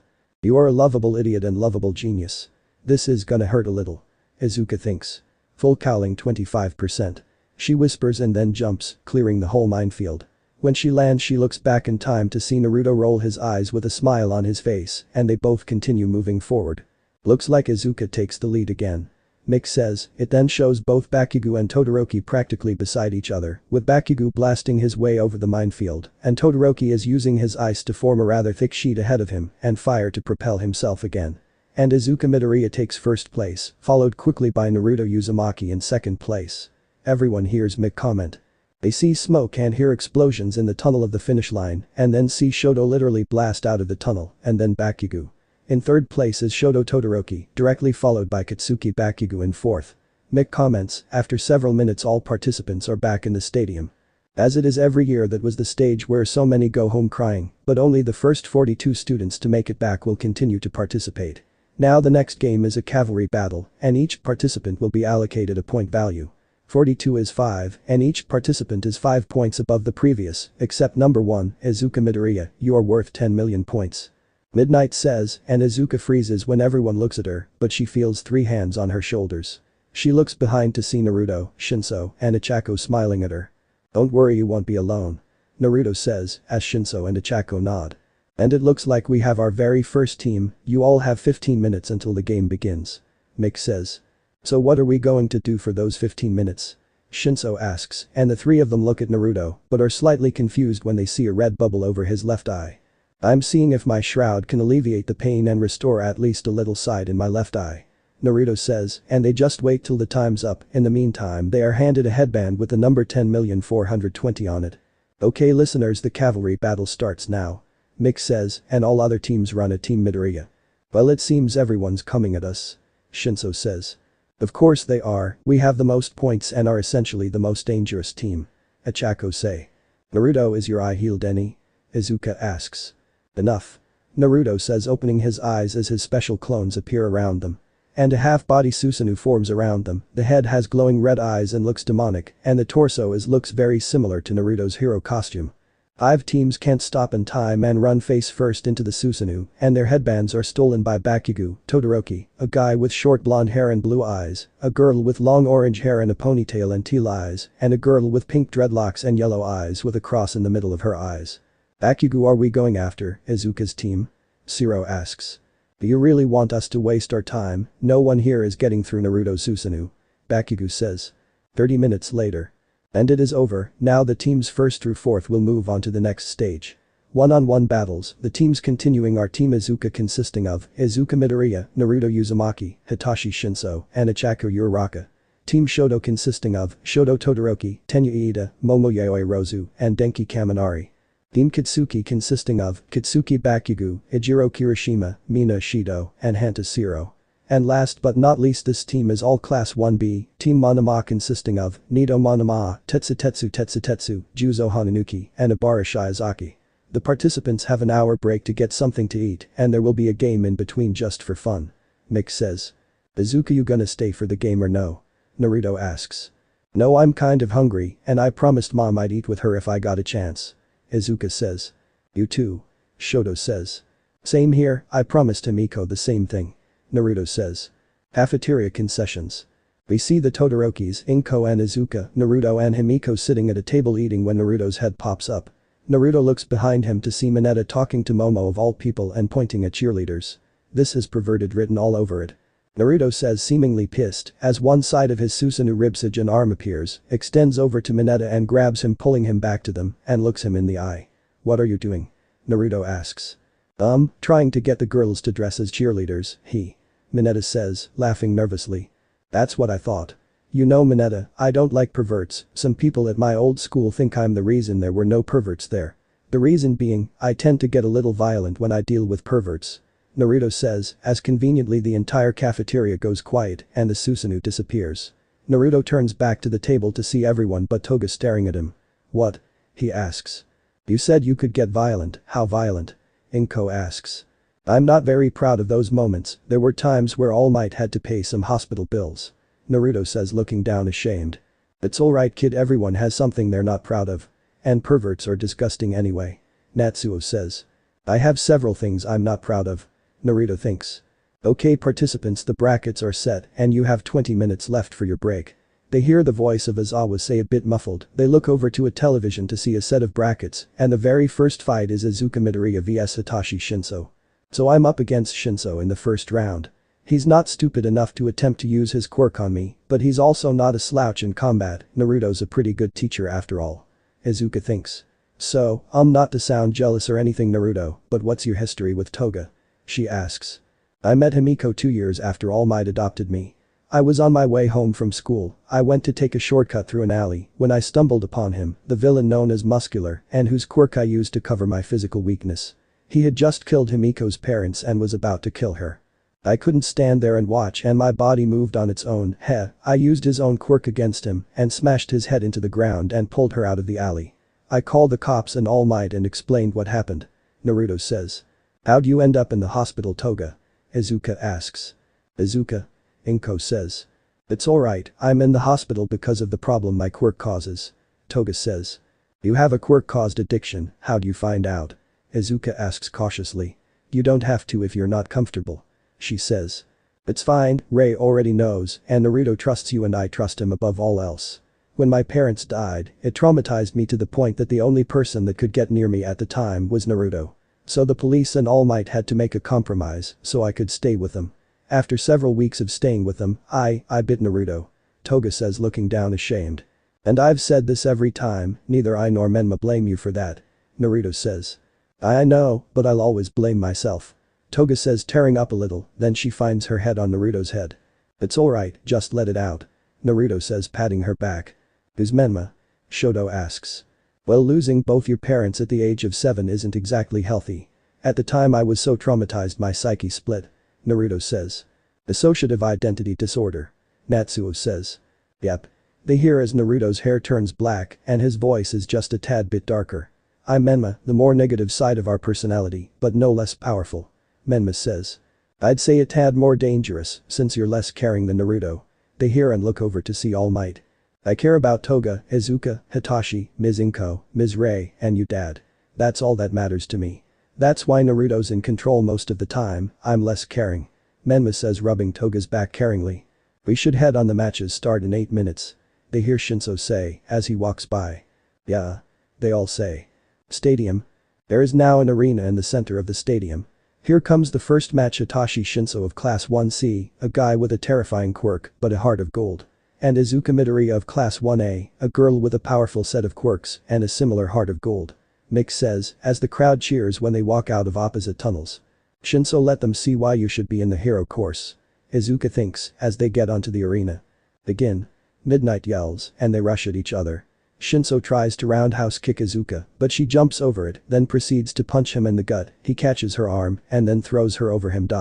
Izuka gets up quickly and has to move aside to dodge another of Shinso's kicks, but slams her fist into his chest and it connects, knocking the breath out of him and throwing him back right on his ass. He may only be in Gen Ed, but he's certainly no slouch, he's even giving Midoriya some trouble. Mick says. Young Shinso's doing well, don't you think Nezu? All Might asks. Yes, and I'm starting to believe that Aizawa's right about the hero course entrance exam being catered more to those with flashier quirks. Says a white mouse, bear, dog with a scar over his left eye, wearing a nice suit. Snipe, could you go get Aizawa, I'd like to talk to him about switching in Shinso. He says to a man dressed like a cowboy. Shinso gets up, rushes at Izuka and jumps. Izuka puts her arms up in time to block a kick that makes her arms sting. Damn, you're more proficient fighting with your legs than I remember. Izuka says chuckling. Remember, I get tougher training than most of the hero core students probably do. Shinso says, rushing Izuka, throwing kick after kick and using his hands to block practically every punch thrown. Izuka, I know you think it's fair fighting me without using your quirks, but going easy on me isn't going to show what we're both capable of. He says. Fine. Full cowling 15%, Izuka thinks, shooting off, landing blow after blow, then catching Shinso's next kick and throws him over her, landing him out of bounds. Itachi Shinso is out of bounds, Midoriya wins. Midnight yells. Well, that was one heck of match. Now the next match is between the speedy quickster of Class 1A, Tenya Iida, and the guy with a quirk that'll swallow you whole if he willed it, Juzo Hananuki of Class 1B. Mick says, as Iida and a guy with pale skin, mid-length, spiked, beige hair and his face looks like a skull. Begin. Midnight yells and Iida immediately rushes towards Hananuki, but then starts inking. Yuzo Hananuki, quirk, softening, he can soften anything he touches, turning it into a semi-liquid. Damn, he's a near-perfect counter to me. Recipro burst cannon. Iida yells, as he's blasted out of the quicksand like cement and making a giant hole in the arena, but subsequently hitting Hananuki and knocking him out of what's left of the arena, shocking everyone but Naruto. Yuzo Hananuki is out of bounds, Iida wins. Midnight yells. It was a quick match, but a surprising one nonetheless, will take several minutes to repair the arena. Mick says, as a guy who looks like a living block of cement starts fixing the arena and is done after several minutes. Now the man of ice and fire Shoto Todoroki, of class 1A. And the plainest guy there is Hanta Zero, of class 1A. Mick says, as Todoroki and Zero walk onto the arena. Begin. Midnight yells, before Zero has a chance to react, ice erupts from Shoto's right foot and Zero is encased in ice. Hanta Zero can't move, Todoroki wins. She yells, and Shoto melts the ice. Well, this was the fastest fight yet, but what do you expect from the son of the number 2 hero? Now the next match is the brain fryer Denki Kaminari, of class 1A and the gardening queen of class 1B, Ibara Shiozaki. Mick says, as Kaminari and a girl with dark green eyes and vines for hair walk onto the arena. Begin. Midnight yells. Really, brain fryer? You're kinda cute, so I apologize in advance. Kaminari says, closing his eyes, as a circle of electricity surrounds the entire arena. What's going on? I feel numb.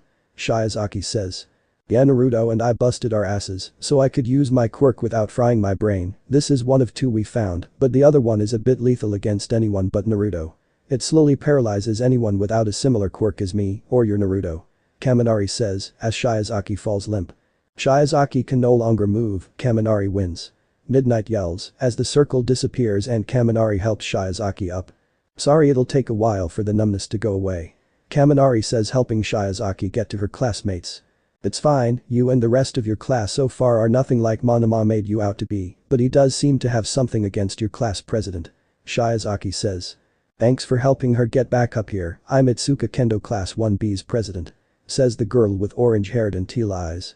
Well, Shiozaki, I really am sorry about temporarily paralyzing you. I just wanted Naruto to know he didn't waste his time helping me, since he also helped the entirety of class 1A. Kaminari says, heading to the stand area of 1A. That's some good sportsmanship from Denki Kaminari. Now the next match is class 1A's big brother Naruto Uzumaki.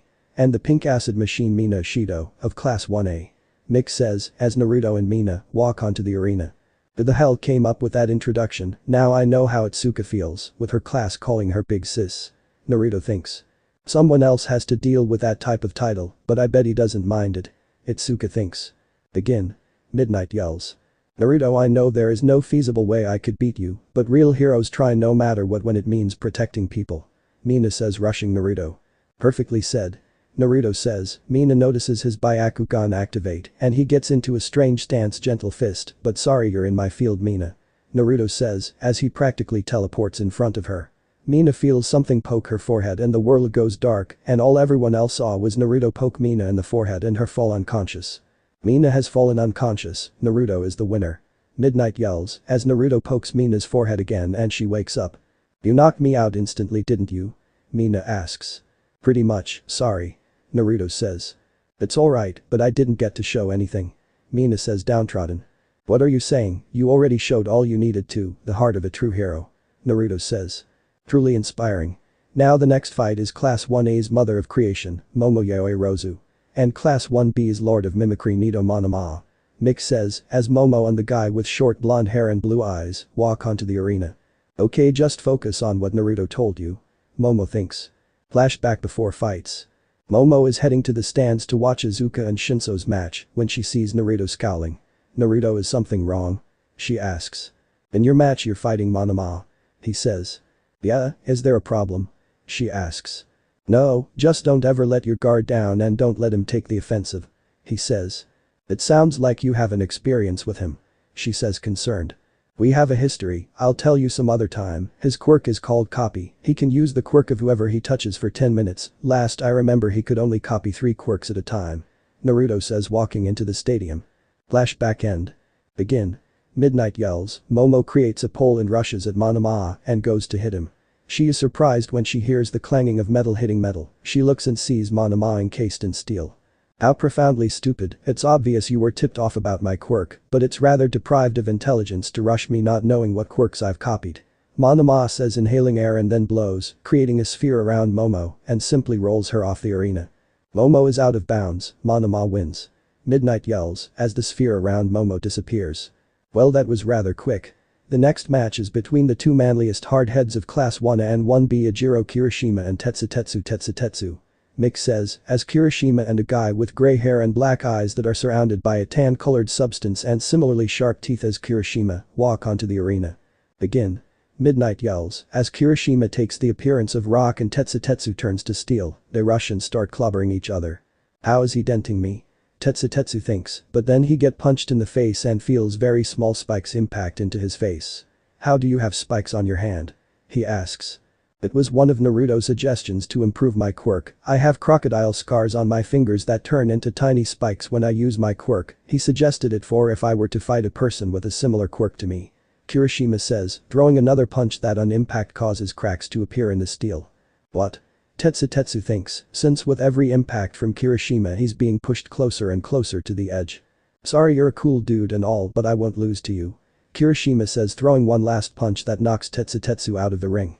Tetsutetsu is out of bounds, Kirishima is the winner. Midnight yells and Kirishima helps Tetsutetsu up. That fight was quick, but it was cool to see two people with similar quirks battle it out.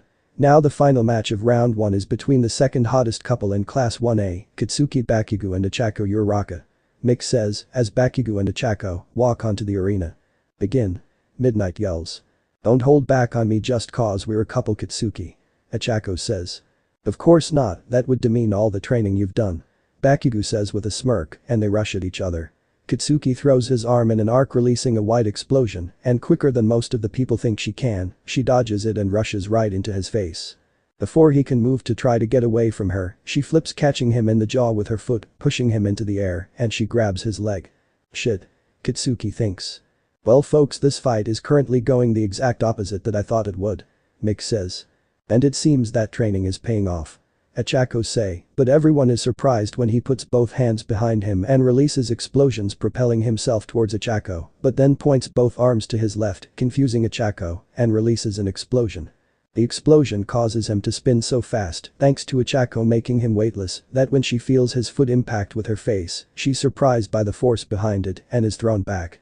Now the people are seeing Bakugo spinning out of control and then fall. He looks over to see Ichako unconscious. Uraraka is unconscious, Bakugo is the winner.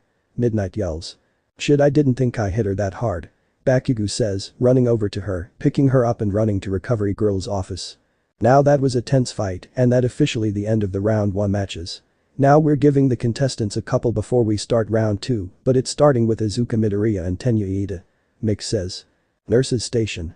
Is she alright, Recovery Girl? Bakugo asks, worried. Of course she is, dear, the worst thing you did is break her nose with that kick. Recovery Girl says and smiles when he looks down, ashamed from even that. It's alright dear, I've seen much worse in this competition. Now get the first match of round 2 is about to begin. She says. You have a TV, I'd rather stay by her side until my next match or she wakes up. Bakugo says. Sigh, that's fine. Recovery Girl. Stadium. Now at the start of round 2, Izuka Midoriya vs Tenya Iida. Mix says, and Izuka and Tenya walk onto the arena. Begin. Midnight yells, and the two of them rush at each other as Iida kicks at her, and Izuka activates full cowling and blocks the kick and grabs his leg and throws him over her. He twists in the air, landing safely, then rushes toward her, throwing another kick. Izuka goes to catch it, but is surprised when he twists and she finds a fist in her face. But Iida is surprised when his side flares with a burning sensation. Well, look at that, Midoriya is finally using her other quirk. Mix says, when everyone saw Iida's punch landed on Izuka's face, they saw her snap her gloved fingers, which make sparks that explode into a blast of fire, washing past Iida's side. It's hard to remember that you have two quirks sometimes. Iida says in a bit of pain. Yeah, well, I forget it sometimes also, considering how dangerous my other one can be to myself. Izuka says, snapping her fingers rapidly, sparking blast after blast at Iida, forcing him back, eventually pushing him out of bounds. Tenya Iida is out of bounds, Midoriya wins. Midnight yells. Well, that was an interesting match. Now on to the next match, Shoto Todoroki and Denki Kaminari. Mix says, as Todoroki and Kaminari walk onto the arena. Begin. Midnight yells. Before Kaminari can activate his paralysis field, he's encased in ice. Sorry Kaminari, but I intend to fight Izuka. Shoto says. Enki Kaminari can no longer move, Todoroki wins. Midnight yells as Todoroki melts the ice. This isn't good, Naruto's fighting Monoma. All Might thinks. Well, that was rather quick. Now the next match is Naruto Uzumaki and Nito Monoma. Mick says as Naruto, who does not look happy, and Monoma walk onto the arena. Begin. Midnight yells. Monoma, use your head for once and give up. Naruto says. And why would I do that? Monoma asks. 1. I'm not making dad pay another hospital bill. 2. Your class doesn't need you embarrassing them. And 3. Your parents don't need you embarrassing them again. Naruto says. This is a different side of Naruto. Itsuka says to Izuka. Yeah, I've never seen him like this. Izuka says.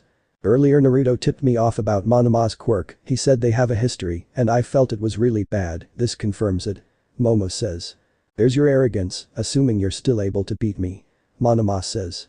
Monoma, I fought a villain crafted specially to kill All Might and won. I'm trying to be nice to you for once. Naruto says as muscle fibers wrap around his arms and legs. Is that supposed to intimidate me?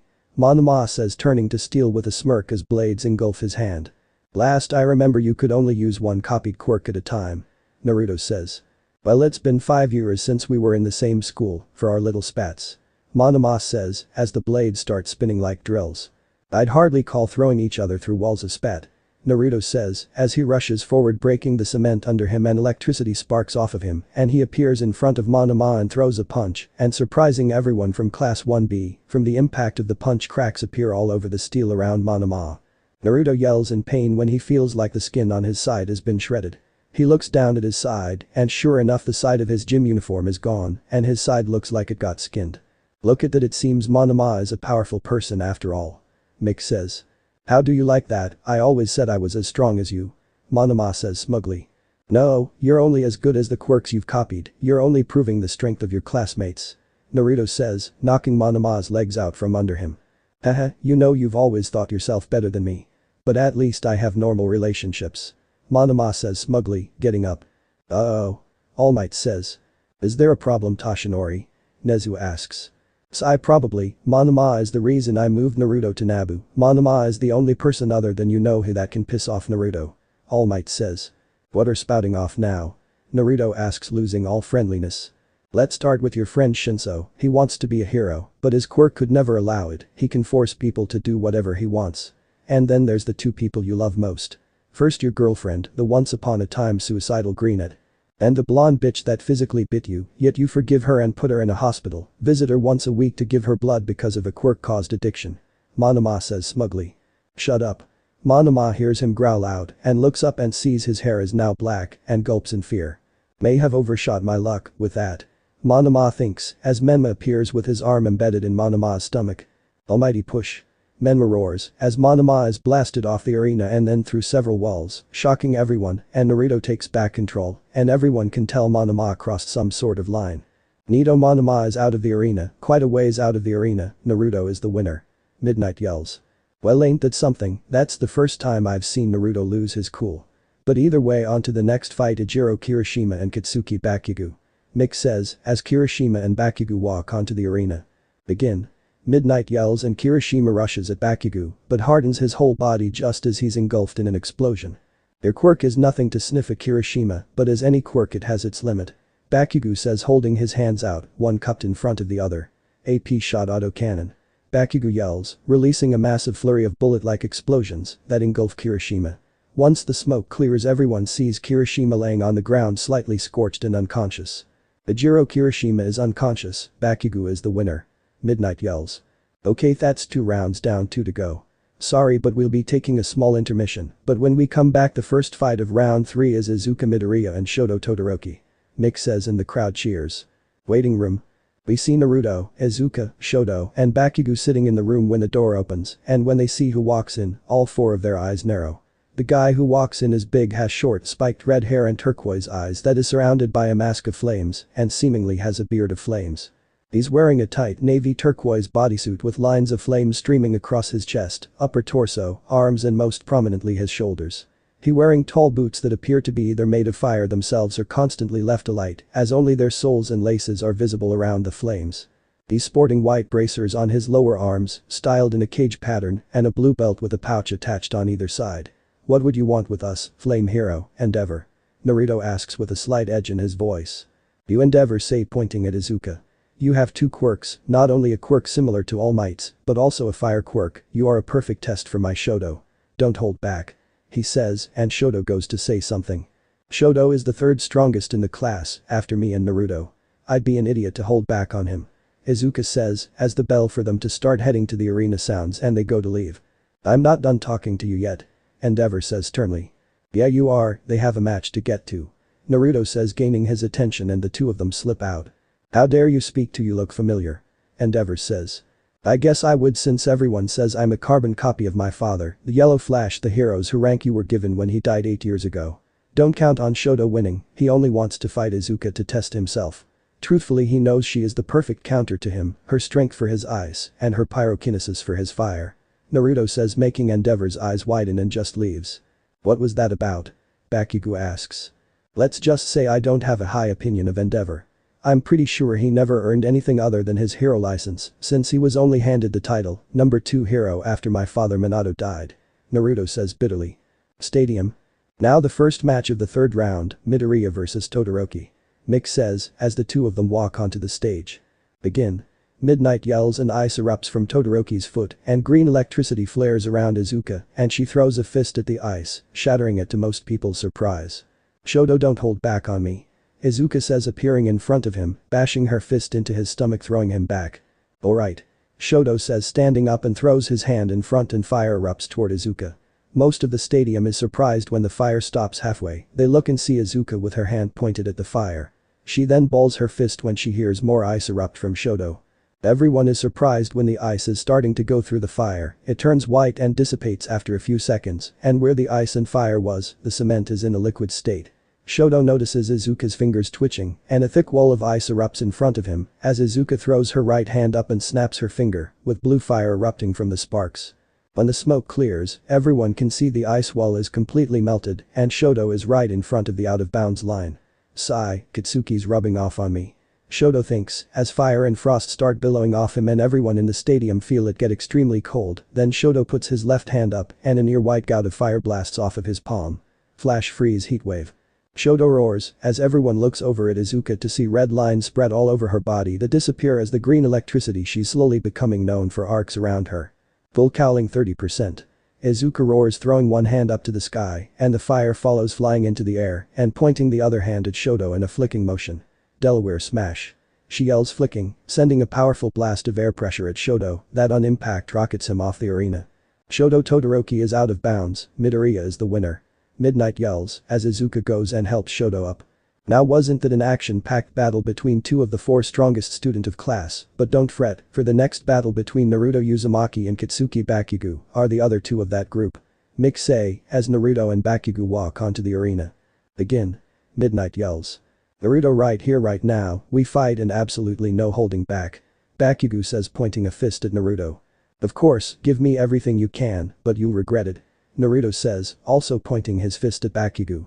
"Look at that, they have a good old-fashioned rivalry," Mick says, as they rush at each other and Naruto finds an explosion going off by his head, singing his ear. Naruto in retaliation flips and, similarly to Ichako, catches Bakugo's chin with his foot. Bakugo's then feels Naruto grabs his leg and slams him onto the ground, then jumps and spins, bringing his leg down on Bakugo's stomach. Bakugo jumps back, getting in the same stance as he did with Kirishima. AP shot autocannon. Bakugo roars, and when the smoke clears, Naruto is surrounded by his half-body Susanoo. "Come on Bakugo, show me what all your training was about," Naruto says, making Bakugo's eye twitch. "Fine," Bakugo says with gritted teeth as he points both hands at the ground, releasing several explosions, sending himself quite a ways into the air. As he starts falling, he uses his explosions to make himself start spinning. Once he gets close to the ground, he looks like he's in a tornado and throws one hand forward, causing a massive explosion. "Hotzer impact," Bakugo roars. "Holy crap, that had to be on par with the impact of several missiles."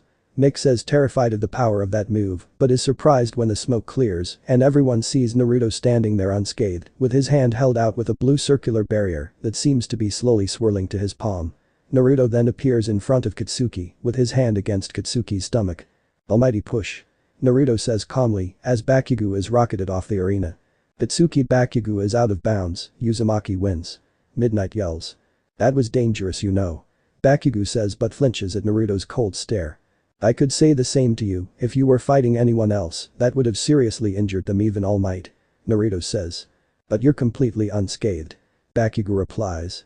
Only thanks to my Preta barrier, my Sharingan showed me what would have happened if I took it with my Susanoo.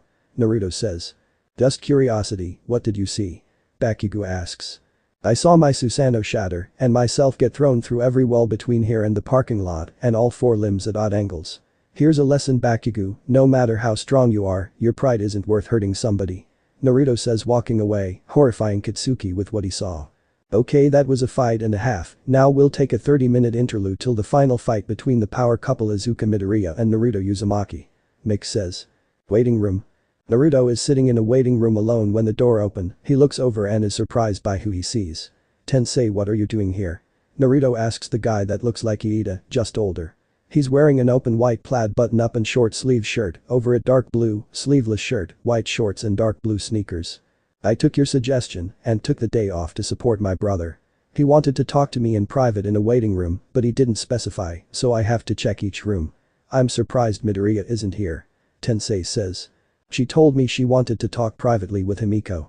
Naruto says. Oh well, good seeing you. Tensei says. Tensei? Naruto says, unsure. Yeah, Naruto. Tensei replies. I've wanted to say this for a long time now. When you and I met, I was at my lowest, what you said to me dragged me out of my darkness, you were my hero that day. So I want to say thank you for saving me, and if I hadn't met you, I don't know what would have happened, but I probably wouldn't be here today. Naruto says, bowing to Tensei. Naruto, I've always seen those who help children for nothing other than it being the right thing to do, as real heroes. When I saw you I obviously didn't know what happened, all I knew was that you were suffering and I wanted to help you. Tensei says as he leaves while smiling. Stadium. Okay audience, it's here, the final fight of the sports festival. These are the two strongest of the first years, Izuka Midoriya and Naruto Uzumaki. Mick says as Izuka and Naruto walk onto the arena. Begin. Midnight yells. Unlike all the other fights, neither Izuka nor Naruto say anything, they just rush toward each other, both their respective strength enhancement quirks manifesting. They both throw a punch which perfectly impact against each other, causing the entire arena to crack, surprising everyone who's watching. They then spin, throwing their arms out, catching the other again, this time causing the arena to crater. The heroes well versed in fighting can tell these two know each other so well that it's more like they're dancing instead of fighting. They then jump and go to kick and once again match, causing even more cracks to appear in the arena. This isn't going anywhere, full cowling 25%. Izuka thinks as she appears behind Naruto and kicks him and lands it, hitting him in the center of his back, but his hands hit the ground catching him. His yellow electricity then starts arcing around him. They then both throw a punch, once again clashing, and to the surprise of all watching, even a particular group of villains watching, the ground around the arena cracks. They both jump back. Izuka then rushes at Naruto, who gets ready to clash again, but is surprised when she jumps over him, kicking him in the back again. This pattern of clashing goes on for almost half an hour. At this point the arena and surrounding ground look like they were hit by several earthquakes, and then there's Naruto and Izuka, they both look beyond exhausted. I can't take another one of her punches, my arms feel more sore than they've ever been. One for all certainly is amazing, but it wouldn't be anything without Izuka. Naruto thinks, panting, as more muscle fibers cover his arms and they rush at each other. Before they clash again, the world around him changes from the stadium to a leveled city. What the hell's going on? He thinks. Naruto, how could you do this? He hears Izuka's voice. He looks down and sees a terrifying sight. He sees her lying on the ground missing an arm, with blood everywhere. He then sees blood all over his hands. Well done, my successor. He hears a polite but condescending voice from behind him, then feels a hand on his shoulder. His eyes widen in terror and hate when he sees a man with black hair, blue eyes, who's wearing a black suit. Before he can do anything the world flashes and he's back in the stadium, albeit slumped against the wall, with Midnight announcing Izuka the winner and his eyes burning. Izuka's perspective.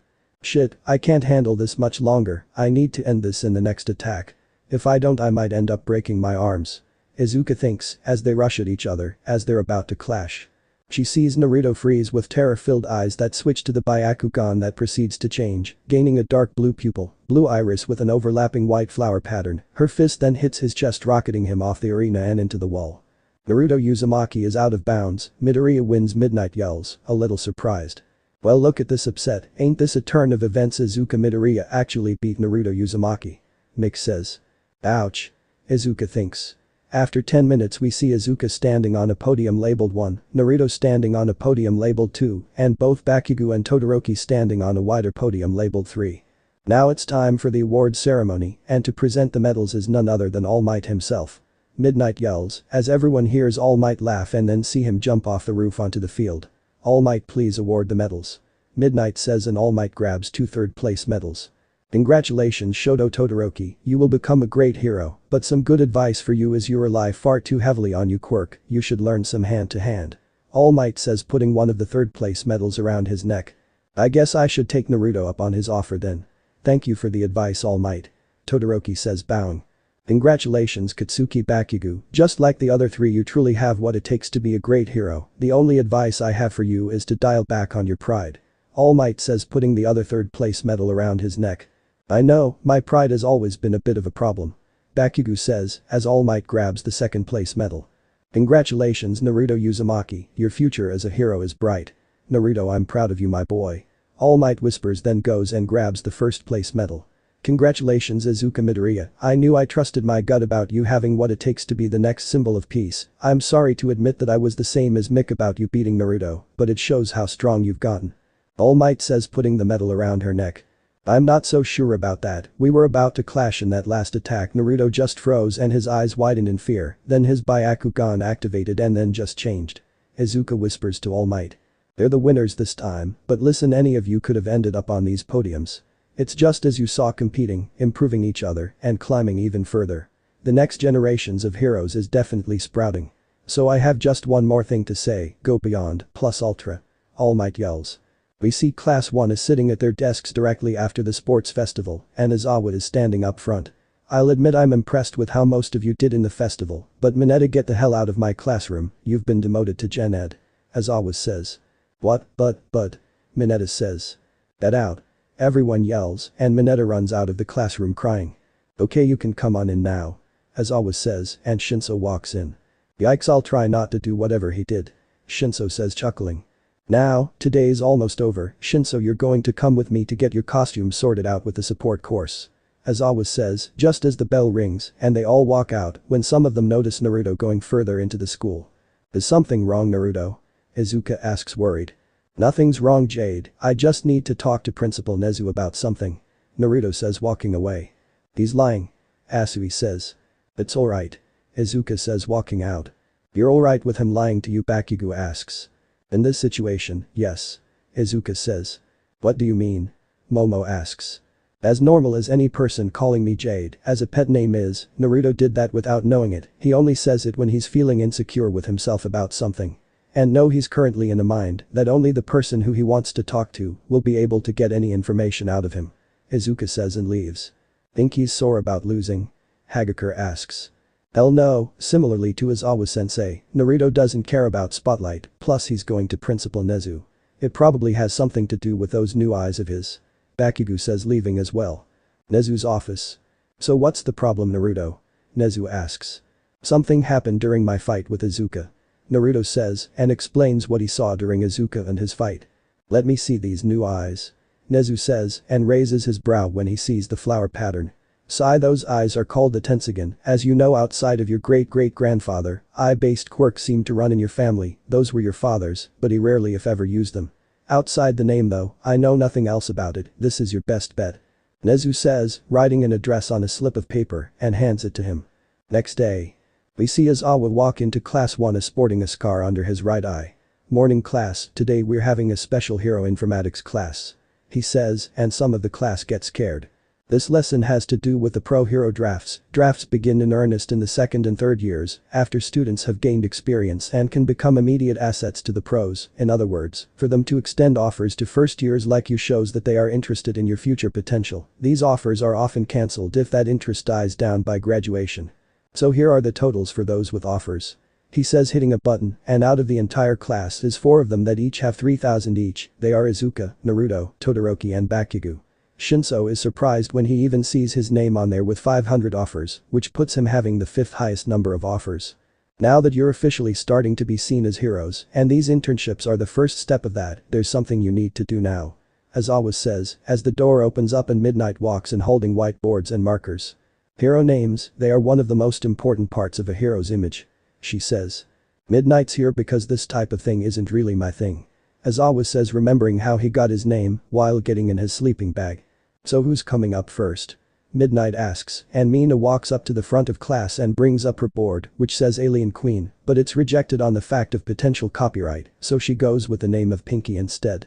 Asui walks up next and presents hers, which is Rainy Season Hero. Froppy. Ichako walks up next presenting her hero name. Uravity, and they keep going to Lonely Bakugo, Todoroki, Iida, Shinso, Izuka, and Naruto are left.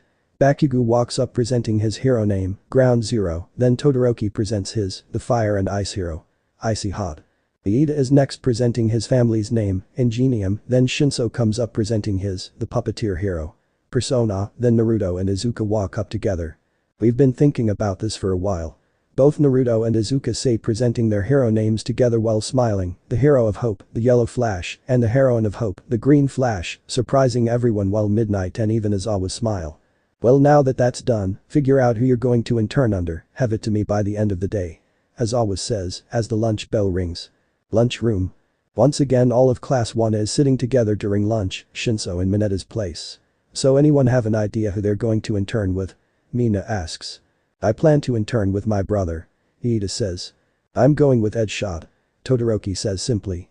I'm going with Kamui Woods, I want to learn how to use my quirk to capture if need be. Bakugo says. No idea at the moment. Izuka says. I'm going with Gunhead. Ichako says. Aizawa sensei gave me an offer, so I'm going with him.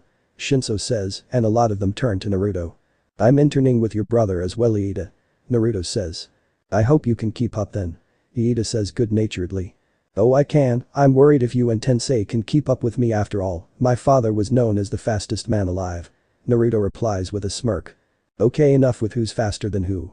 Kyoka says. Who are you interning with, Kyoka? Mina asks. I'm thinking about D-Therms, how about you, Momo? Kyoka asks. I got an offer from Uwabami. Momo says. Don't even waste your time with that waste of space. They hear Naruto say harshly, when they look over in surprise, they see black hair instead of blonde. Why do you say that, Menma? Momo asks. Uwabami acts pretty calm, but underneath she's nothing but a self-absorbed, greedy, jealous bitch. Very few people back then actually knew that my mother Kushina Uzumaki was the same person as the Darkness Hero. Eclipse Witch. Mom was an underground hero, she had a similar outlook as Aizawa sensei, as well as me and Naruto, but she did have a career outside of hero work, she was a model. Uwabami always lost contests to my mother. Uwabami had a similar rivalry with my mom, as Endeavor had with my dad and All Might. So in truth you might not want to listen to me because of my biased hate of her, I'm going to let Naruto have control again. Menma says, as his hair turns blonde. Sorry about Menma. Naruto says. What's your thoughts on this, Naruto? Momo asks. I wouldn't have put it as eloquently as Menma, but well, anyone can do better than Uwabami. Naruto says bitterly. Do you have anyone else in thought? Izuka asks, and the girls start going through Momo and funny enough Itsuka's offers, who had the same idea as Momo. When Naruto sees an offer fall out of both Momo and Itsuka's offers and raises his eyebrow when he sees the names. How did the two of you miss these? He asks, handing them the offers. Momo, you got an offer from Edshot and Itsuka got an offer from Ryukyu. Naruto says. No, I saw it, it's just, why would he want me? Momo says looking down. Because he sees the same thing all of us see, a brilliant girl with a terrifyingly powerful quirk that second-guesses her decisions. The thing is, as a hero we don't have the luxury to second-guess ourselves, no matter what kind of wisdom dictates the decision, no one will be able to tell if it's right or wrong until you arrive at some sort of outcome from your choice. Naruto says, as the bell rings. Later. A lot of people are turning in the chosen internship before leaving. Midoriya, before you make your final decision, All Might wanted to talk to you about a late offer you got. Aizawa says chuckling. Okay. Izuka says when All Might walks in practically trembling. Midoriya, here's a late offer you got, it's from my former teacher Gran Torino. All Might says, handing Izuka the offer. I wouldn't sneeze at this offer, Midoriya, Gran Torino could teach you things even All Might, Naruto, or anyone here couldn't. They all hear Nezu say at the doorway. Oh, and Naruto, Gran Torino will be waiting for you tomorrow. He says. Alright. Naruto says. Why are you going to see Gran Torino, Naruto? All Might asks. He knows about my father's eyes that even I didn't know about. I need to learn about them. Naruto says with finality. Next day. We see Naruto standing outside a seemingly rundown building, he then walks up and knocks on the door. Come in. Naruto hears, when he walks in he sees a short old man with spiky gray hair and beard and brown eyes. He's wearing a full-body monochrome suit along with a yellow cape, a belt with the letter G on it, very thick yellow gloves and boots, and a dark domino mask which resembles two diamonds. Minato, the man asks, surprised. I've had a lot of people say I'm a carbon copy, minus the whiskers, but no one's ever mistaken me for my father. It's an honor to meet you, Gran Torino. Naruto says. At least you have some manners, guess Toshinori is a better dad than I thought he'd be. Gran Torino says. Sorry for getting to the point, but what can you tell me about my father's Tensugen? Naruto asks. Sigh, probably not as much as you'd like, as Nezu said Minato rarely ever used them, let alone let them show. Only thing I really know is that they have a minor ability to manipulate gravity, but Minato always said there's something more to those eyes. Gran Torino finishes seeing Naruto's downcast look. So dad believed there was more to the Tensugen? Naruto asks, closing his eyes. Yeah, I understand if you, like your father, don't want to use, Gran Torino says, but is interrupted. That's not the PR problem. Naruto says, sitting against the wall. Sigh, when I awakened my Rinnegan, I met echoes of my grandfather and great-grandfather. I don't think I'm ready to see my father and possibly my mother. He says, holding his knees. What do you mean by possibly? Gran Torino asks. When I use my mother's quirk, I sometimes hear her voice, and I'm not going crazy, cause it only ever happens when I use her quirk. Naruto says. I can't exactly give you any advice on this. Except, even the strongest hero experiences fear. What makes them a true hero is the courage to overcome that fear. Gran Torino says. So, I'll have to discover the abilities of the Tensugen on my own. Naruto says. No, you have friends, an entire school, even Toshinori and that girlfriend of yours. Know this, when Minato was protecting something he cared for deeply, even All Might in his prime would have been hard-pressed to beat him. Now I watched all the fights your girlfriend participated in, she's only had one for all for a couple months, but she's really good with it, guess Toshinori is a better teacher than I thought. Gran Torino says, when Naruto chuckles. I'll admit dad isn't the best teacher, and he knows he isn't. In the 10 months between when he chose Izuka and the entrance exam, all he did was write a workout schedule and diet for her. I taught her hand to hand. Thanks to my Sharingan, I taught her how to properly regulate one for all through her entire body like she does in the month between us getting accepted and school beginning. Naruto says sheepishly. HMPH, so Toshinori's still an idiot, but at least his instincts haven't dulled a bit and it seems he's wised up a bit. Gran Torino says. He's wised up a lot. Naruto says, getting up. I need to think about all of this. He says, going to leave. By the way, what's your hero name? Gran Torino asks. The hero of hope, the yellow flash. Naruto says, smiling and leaving. Minato, Kushina, you'd be proud of the man your son is becoming. I hope you get through this, Uzumaki. I don't think Minato ever truly did. Gran Torino thinks. Later. Naruto is walking up to his and Shinso's shared apartment when his shoulder is tapped, he looks back to see Inko. Oh, Ms. Inko, it's nice to see you. Naruto says. Hello dear, are you doing well? Izuka, some of your friends and your dad have been worried. Inko says, worried as well. Sigh, it's a little complicated. Naruto says. Then come on in, I'll make some tea so you and I can talk. Inko says kindly. That would be appreciated. Naruto says, and they head into the apartment. After 10 minutes Inko and Naruto are sitting at a tea table. Talk when you feel ready dear. Inko says, and they both take a sip of tea. First, what I'm about to tell you, promise you won't tell anyone else, especially Izuka and All Might. Naruto says. Of course, this won't leave the two of us. Inko says. The man who injured All Might is the same man who killed my parents. There are even fewer people who know about this than One for All. All Might doesn't even know about this, outside of myself only Principal Nezu and the retired pro hero Gran Torino know this. That man, that Naruto says but starts hyperventilating. Naruto dear, it's alright, Naruto. Inko says, finally slapping him. Sorry about that dear. She says. It's alright, I kinda needed that, as you can tell I don't exactly like talking about this. Naruto says, taking a deep breath. That man is my great-great-grandfather during the final match with me and Izuka. I activated these new eyes when I had a vision. Naruto says, activating the Tensugen. What was this vision? Inko asks. I was in a leveled city when I heard Izuka. When I looked I saw Naruto tries to say when he shoots over to a trash can and pukes. After several minutes he sits back down and drinks some more of the tea to calm his nerves. When I looked she was missing an arm and covered in blood, that man came up behind me and put his hand on my shoulder proudly. He says but shoots back to the trash can and pukes again, and after a minute he feels a hand on his shoulder. Naruto dear it's alright, my guess is those eyes showed you something in an attempt to break your spirit. Inko says. Why do you think that? Naruto asks. Well when I was around you and Izuka's age, I had this friend with a sentient quirk, it was constantly ridiculing and bullying him. He believed that all quirks are in some form sentient. Inko says. But Naruto goes to say but is interrupted. No buts dear, you are not evil just because you're related to a villain somewhere in your family.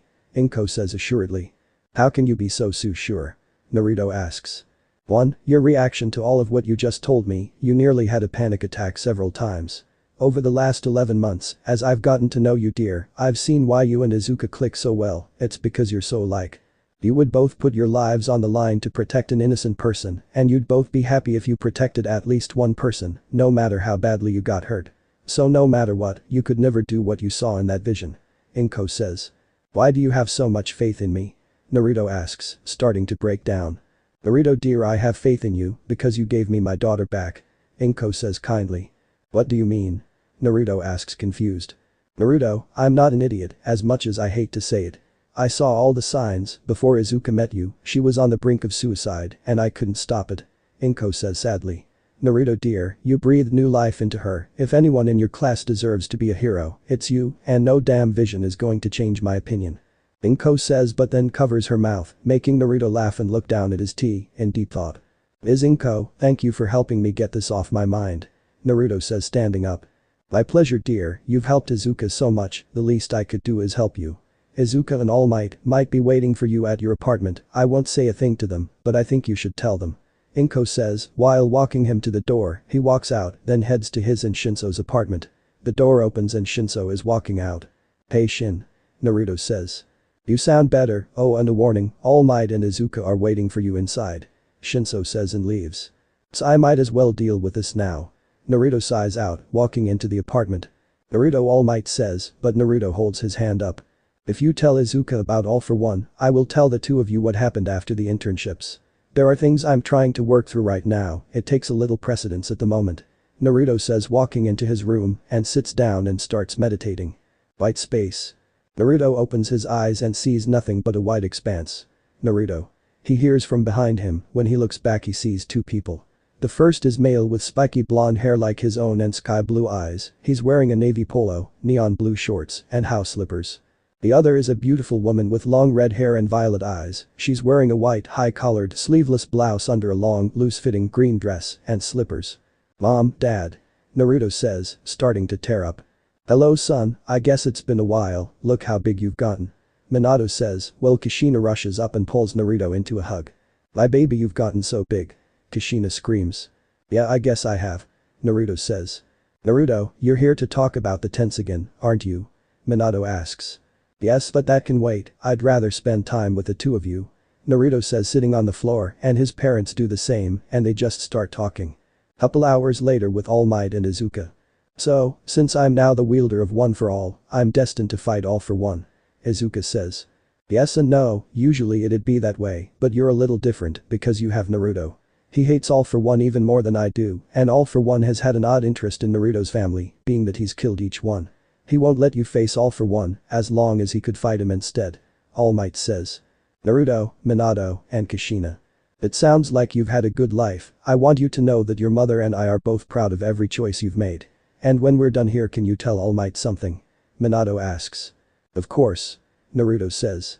Tell him, thanks for raising our boy into a wonderful young man, and knock him in the head for always worrying if he raised you right. Kushina says. Now on to business, there are several things we want to talk to you about. First is, you need to let go of the fact that you're related to All for One, it's something you can't change, and it's unintentionally holding back some of the quirks you've copied. But we're not going to ask you to do that right off the bat. 2. Both of our quirks are also enhanced, for example all I could do is go fast with mine, but you're also producing electricity when you're using it, see if you can manipulate that electricity. Minato says. With mine, all I could do was make an area where I could control who could and couldn't see, but I have a feeling with all the gravity abilities in your dad's side of the family, you can do something else. Kushina says. Now we've been here for a long time so I've learned what the Tensogen is capable of. Minato says as his eyes shift into the Tensogen. When you have the Tensogen active you can enter a state I call Aura Shroud. He says as his body's engulfed in cyan flames which disappear and he gains a cyan-colored shroud with 6 Magatama markings on his collar, dark markings over his eyebrows and lower eyelids, and a single horn extending from his forehead, and the shroud seems to constantly radiate flickering flames, and his clothing and hair seem to continuously billow upwards, as if caught in a strong breeze. And there are black orbs floating around him. While in this mode you can fly, turn the orbs floating behind me into nigh indestructible weapons or shields. Also through these orbs you gain access to 3 ungodly powerful techniques, the Silver Wheel Explosion, the Golden Wheel Explosion, and the Localized Explosion. The Silver Wheel Explosion you focus your power into one of the orbs and grasp it in your hand to create a powerful silver typhoon. With the Golden Wheel Explosion you focus a tremendous amount of power into one of the orbs and grasp it in your hand to create a giant golden sword of pure energy.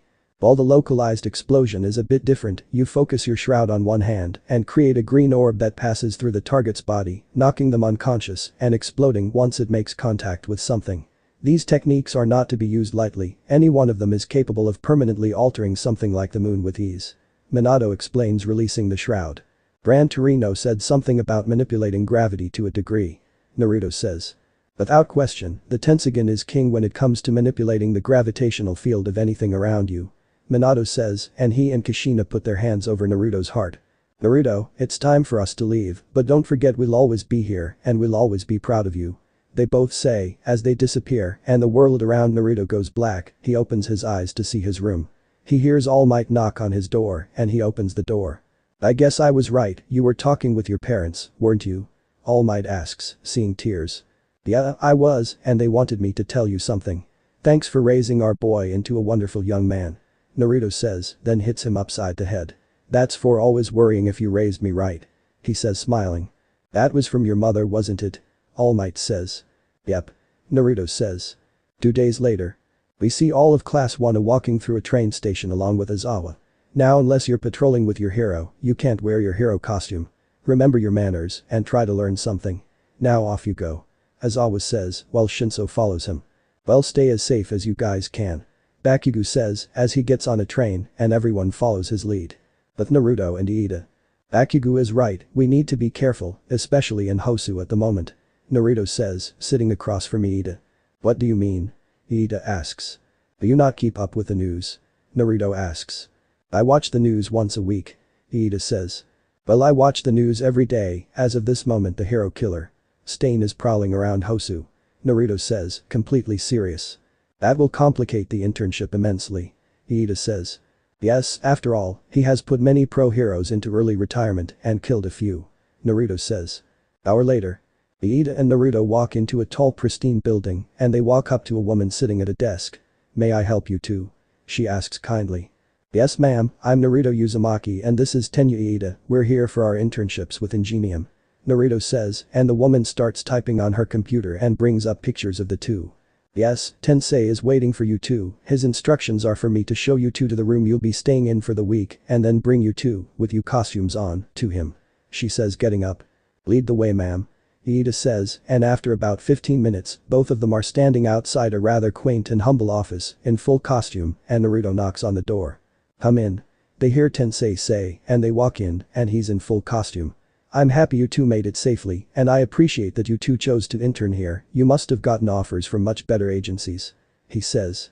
No, well I did get an offer from 9 of the top 10 heroes and Aizawa-sensei, Aizawa, Ryukyu, Gang Orca and Edgeshot are the only ones I would have chosen, but I decided as soon as I saw an offer from you and for Tenya, it's only natural he'd go with you. Naruto says. Oh, well I'll try to make both your choices worth it. Now on to business, we're going on patrol. Tensei says and the 3 of them leave. Midnight. Both Naruto and Iida walk into their room, dragging their feet, Iida more than Naruto. Never thought I'd say this, but my legs hurt. Iida says making Naruto chuckle as they both change out of their costume and into their pajamas. Yeah, I wonder how everyone else is doing right now. Naruto says. They're doing fine, I assure you, now let's get some rest. Iida says as they lay down. Izuka. We see Izuka laying on a bed covered in sweat. I see why All Might is afraid of him, he's a slave driver. She mumbles. Hey kid get some rest. Gran Torino yells and she just passes out. Momo and Shoto. We see Todoroki and Momo in a dojo staring down a guy with gray hair shaped into 3 sharp points that cover the right side of his face, dark gray eyes, and he's wearing a mask that covers his mouth. He's wearing a blue mask that covers his mouth tied with red yarn. He sports red shinobi shizoku underneath a blue robe. His arms are covered in a thin dark cloth that tucks into his white forearm sleeves. There are red straps attached to his belt and his robe that extend outward. He has a gold mask attached to his shoulder and sports a signature red scarf that features a white patch attached to the front of it, blue socks and yellow Jetta sandals. Okay you two, one more spar for the day and then the two of you should rest. We'll be going on patrol tomorrow and Wednesday, but Wednesday we'll be going to Hosu. Ingenium asked me to help him with something. Now begin. Deadshot says, and his body immediately turns into what looks like glowing red string and shoots into the air as ice erupts under his former spot, then shifts to the side, dodging a small blast of flames, then what feels like a beanbag hits him in the head, breaking his concentration for a second, which is enough time for him to be enveloped in ice. You know you two work pretty well together. He says. But it took us 8 tries to capture you, with you holding back. Shoto says. That's a bit of a given since you two are only students and I'm the 5th ranked pro hero. I have years of experience on you too. Here's a saying talent is great and all, but experience will trump talent every single time, but that in itself doesn't mean experience will always win, sometimes it's not enough. Now you two rest, I've got the feeling that the next 2 days are going to be long. Deadshot says. Todoroki Momo goes to say. No need to apologize, he's right, we don't have the experience to have gotten him in a few attempts, but that's why we're here, to learn and get stronger. Momo, you're stronger than you think you are. Todoroki says. Bakugo. We see Bakugo lying in a bed. Maybe I should have gone with best Genister Endeavor. He thinks. Hey, sorry if what we did today wasn't exciting enough for you. Says a guy with brown pajamas and a brown sleep cap that goes all the way over his face. No, it's alright Kamui Woods, sometimes you need to take time and slow down. Bakugo says. HMPH, most people you age only care about action. Kamui Woods says. Yeah, they do. Bakugo says bitterly. Anyway, we're going on patrol tomorrow. Kamui Woods says. Shinso and Izawa. We see Izawa crouched on a roof overlooking a group of thugs mugging a guy. How pathetic, the 5 of you are so worthless that you need to hassle an actual hard-working member of society for money. We hear Shinso say mockingly, walking into the alley. He's wearing a purple and black two-tone partial zip-up jacket with a black leather vambrace on both arms, black pants and black boots with black steel guards around the foot side, black fingerless gloves, and some sort of mask. The hell did you say? 4 of the thugs yell, but then their eyes turn white. What the hell are you lunkheads, take the kid out. The last guy says to no avail. I'll ask you give up now, and you might get off easy since you haven't done anything yet. Shinso says but sighs when the guy rushes at him and the guy throws a punch. Shinso puts his arm up, making the punch hit the vambrace. He then grabs with his other arm and knees the guy in the stomach, knocking him out. Sensei. He says as Izawa jumps down and ties all the thugs up. Okay, you head on home. Izawa says to the guy. Who are you two? The guy asks. I'm an underground hero and this is my charge for the week, future pro hero persona. Izawa says and the guy heads on home. Shinso, you did pretty well, maybe I should have Naruto take my place as teacher. He says. Did you just make a joke? Shinso asks. Nope, completely serious, come, we're done for the night. Izawa says. Wednesday.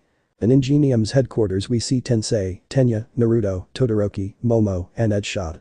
So you want me to help you catch the hero killer? Deadshot says. Yeah, sorry for asking, since we're both hosting students right now. Tensei says. No, it's alright, he needs to be caught, but what about you 4? Deadshot asks. I'm alright with this, Stain needs to be stopped. Naruto says. Naruto's right. The other 3 say. If we explain each other's quirks, I'll try to think of a plan that'll hopefully keep the 4 of you out of the fight, but I'll apologize now if I ask you to help me and Tensei. Deadshot says, and the 4 of them explain their quirks to the pros. I'm Tensei Ida and Pro Hero Ingenium, I have the same quirk as my brother Tenya here, but my engines come from my elbows. Tensei says. I'm Shinya Kamihara and Pro Hero Deadshot, my quirk is called Fold Body, it allows me to manipulate the thinness of my body. Deadshot says. 30 minutes later he gathers them all up and explains his plan. At night. We see both Ingeniums and Naruto walking around a deserted street and we also see that Naruto has his Byakugan active. After a few minutes, he coughs into his hand and at the same time hits Tensei in the back lightly, his head then perks up. Do you two hear something? Tensei asks. Yeah, it sounds like whimpering. Naruto says running into an alley. Uzumaki, wait, don't go off on your own. Tensei yells. Ida, it's Momo, she's hurt. Naruto yells and Tenya runs up. Momo, what are you doing here, why aren't you back at the agency? Tenya asks. That shot ended our training early, but I couldn't fall asleep, Naruto. Momo yells, and muscle fibers overtake his arms, and he swings behind, making a guy who was about to stab Tensei jump further into the alley. He has a flat, somewhat triangular face with no nose, rather long, black hair, small blood red eyes with tinier eyes. He's wearing a dark combat suit. Plated with metal armor across his body to holster his weapons, the torso is sleeveless, so he instead wraps his arms in yellow bandages, all the way from just below his shoulders to his wrists, long black wristbands and a watch on his left arm. His knees are protected with metal pads. The costume is completed by black boots with steel armor and a blood-red scarf and matching headband. As well as the tattered cloth he wears around his face as a mask. Hello hero killer Stain, good job Momo, that was some good acting. Edshot says appearing. Yeah, I thought you actually were hurt for a minute. Tenya says. Now Naruto if you would. Edshot says as Naruto activates his Tensugen and the Aura Shroud and spreads an orb to each corner of the alley, and an orb seems to merge with the costume of each person aside Stain. Increase. Naruto yells and Stain falls to the ground. What the hell? Stain yells. In the area within the orb I spread to the corners of this alley, I've increased the gravity to 10 times Earth's gravity. Naruto explains. What about your allies? Stain asks. They have an orb merged with their costumes, nullifying the increase. Now Edshot if you would. Naruto says as Edshot flattens into a pointed string and seemingly pierces through Stain's throat and Stain falls unconscious. Okay, let's get him to the police. Edshot says when they hear an explosion. We have a problem. Shoto yells from the roof. Okay, change of plans, Tenya and Tensei, you take Stain to the police and rejoin us. Edshot says. What if he wakes up? Tenya asks. Don't worry, he shouldn't wake up until tomorrow, at the least. Edshot says as they separate and he, Naruto, Momo, and Shot head towards the commotion. Izuka and Gran Torino. Izuka and Gran Torino are riding on a monorail when an unconscious policeman is slammed through the wall, and Izuka is surprised to see a Nomu, but this one is different from the one back at the USJ, it has pale green skin and it's smaller. Nomu, what's one doing here? Izuka thinks aloud. The what? Gran Torino asks. The Nomu, they're monsters created by All for One to take over Japan. She whispers. You know about All for One? Gran Torino asks, a little surprised. Talk later. Izuka says politely, and Gran Torino nods. They both knock the Nomu out of the train car, it gets back up, looks at Izuka and screeches. You stay here and keep an eye, Gran Torino says when a Nomu with wings grabs Izuka and flies deeper into the city. Shit. He thinks, he then jumps and dodges the other Nomu. Edshot, Momo, Shoto, and Naruto. We see Edshot, Shoto, and Naruto fighting another Nomu. This one is closer in appearance to the one from USJ. It has super regeneration, Shoto yells in shock. It's a good thing that these things aren't alive. Naruto says. How do you know that? Edshot asks. I took a look at it with my Byakugan, I didn't register any pulse or life energy. Naruto replies. Why is that good? Shoto asks. Because I don't have to feel bad about this. Naruto says appearing with his hand pointed up under the Nomu's head, with his Susanoo hand is holding it in place, and white hot flames blast over its head for 10 minutes, the flames stop, and he immediately puts his hand in his pocket and activates his healing shroud on it, and the Nomu falls. What did you do? Momo asks. No matter how powerful the regeneration, carbonized cells can't regenerate. Naruto says. Naruto, that much heat comes at a price. Shoto says, having seen Naruto flinch when he put his hand in his pocket and pulls his hand out of his pocket and everyone sees that his hand is burned purple and slightly gnarled. Before anyone can remark about his hand, Naruto, Shoto, and Momo are surprised when they hear screaming from above them. Let go of me, you stupid Hawks wannabe. Izuka screams as she snaps her fingers and flames blast over its face, making it drop her, and her eyes widen. I didn't think this through. She screams but sees an ethereal white hand grab her and lower her to the ground. Nice of you to drop in. Shoto says. Seriously, when did you start making jokes? Momo asks, confused. Gran Torino is fighting a Nomu by Izuka says when she sees Gran Torino running with Kamui Woods and Bakugo. Bakugo, the four of them yell. Yo. Bakugo says. Bakugo, what are you doing here? Izuka asks. I'd ask the same of you. Bakugo says. Gran Torino wanted to go someplace that tended to have a lot of crime, and here I am. Izuka says. Same. Bakugo says. What happened to your hand, Naruto? He asks, and Izuka notices how burnt his hand is.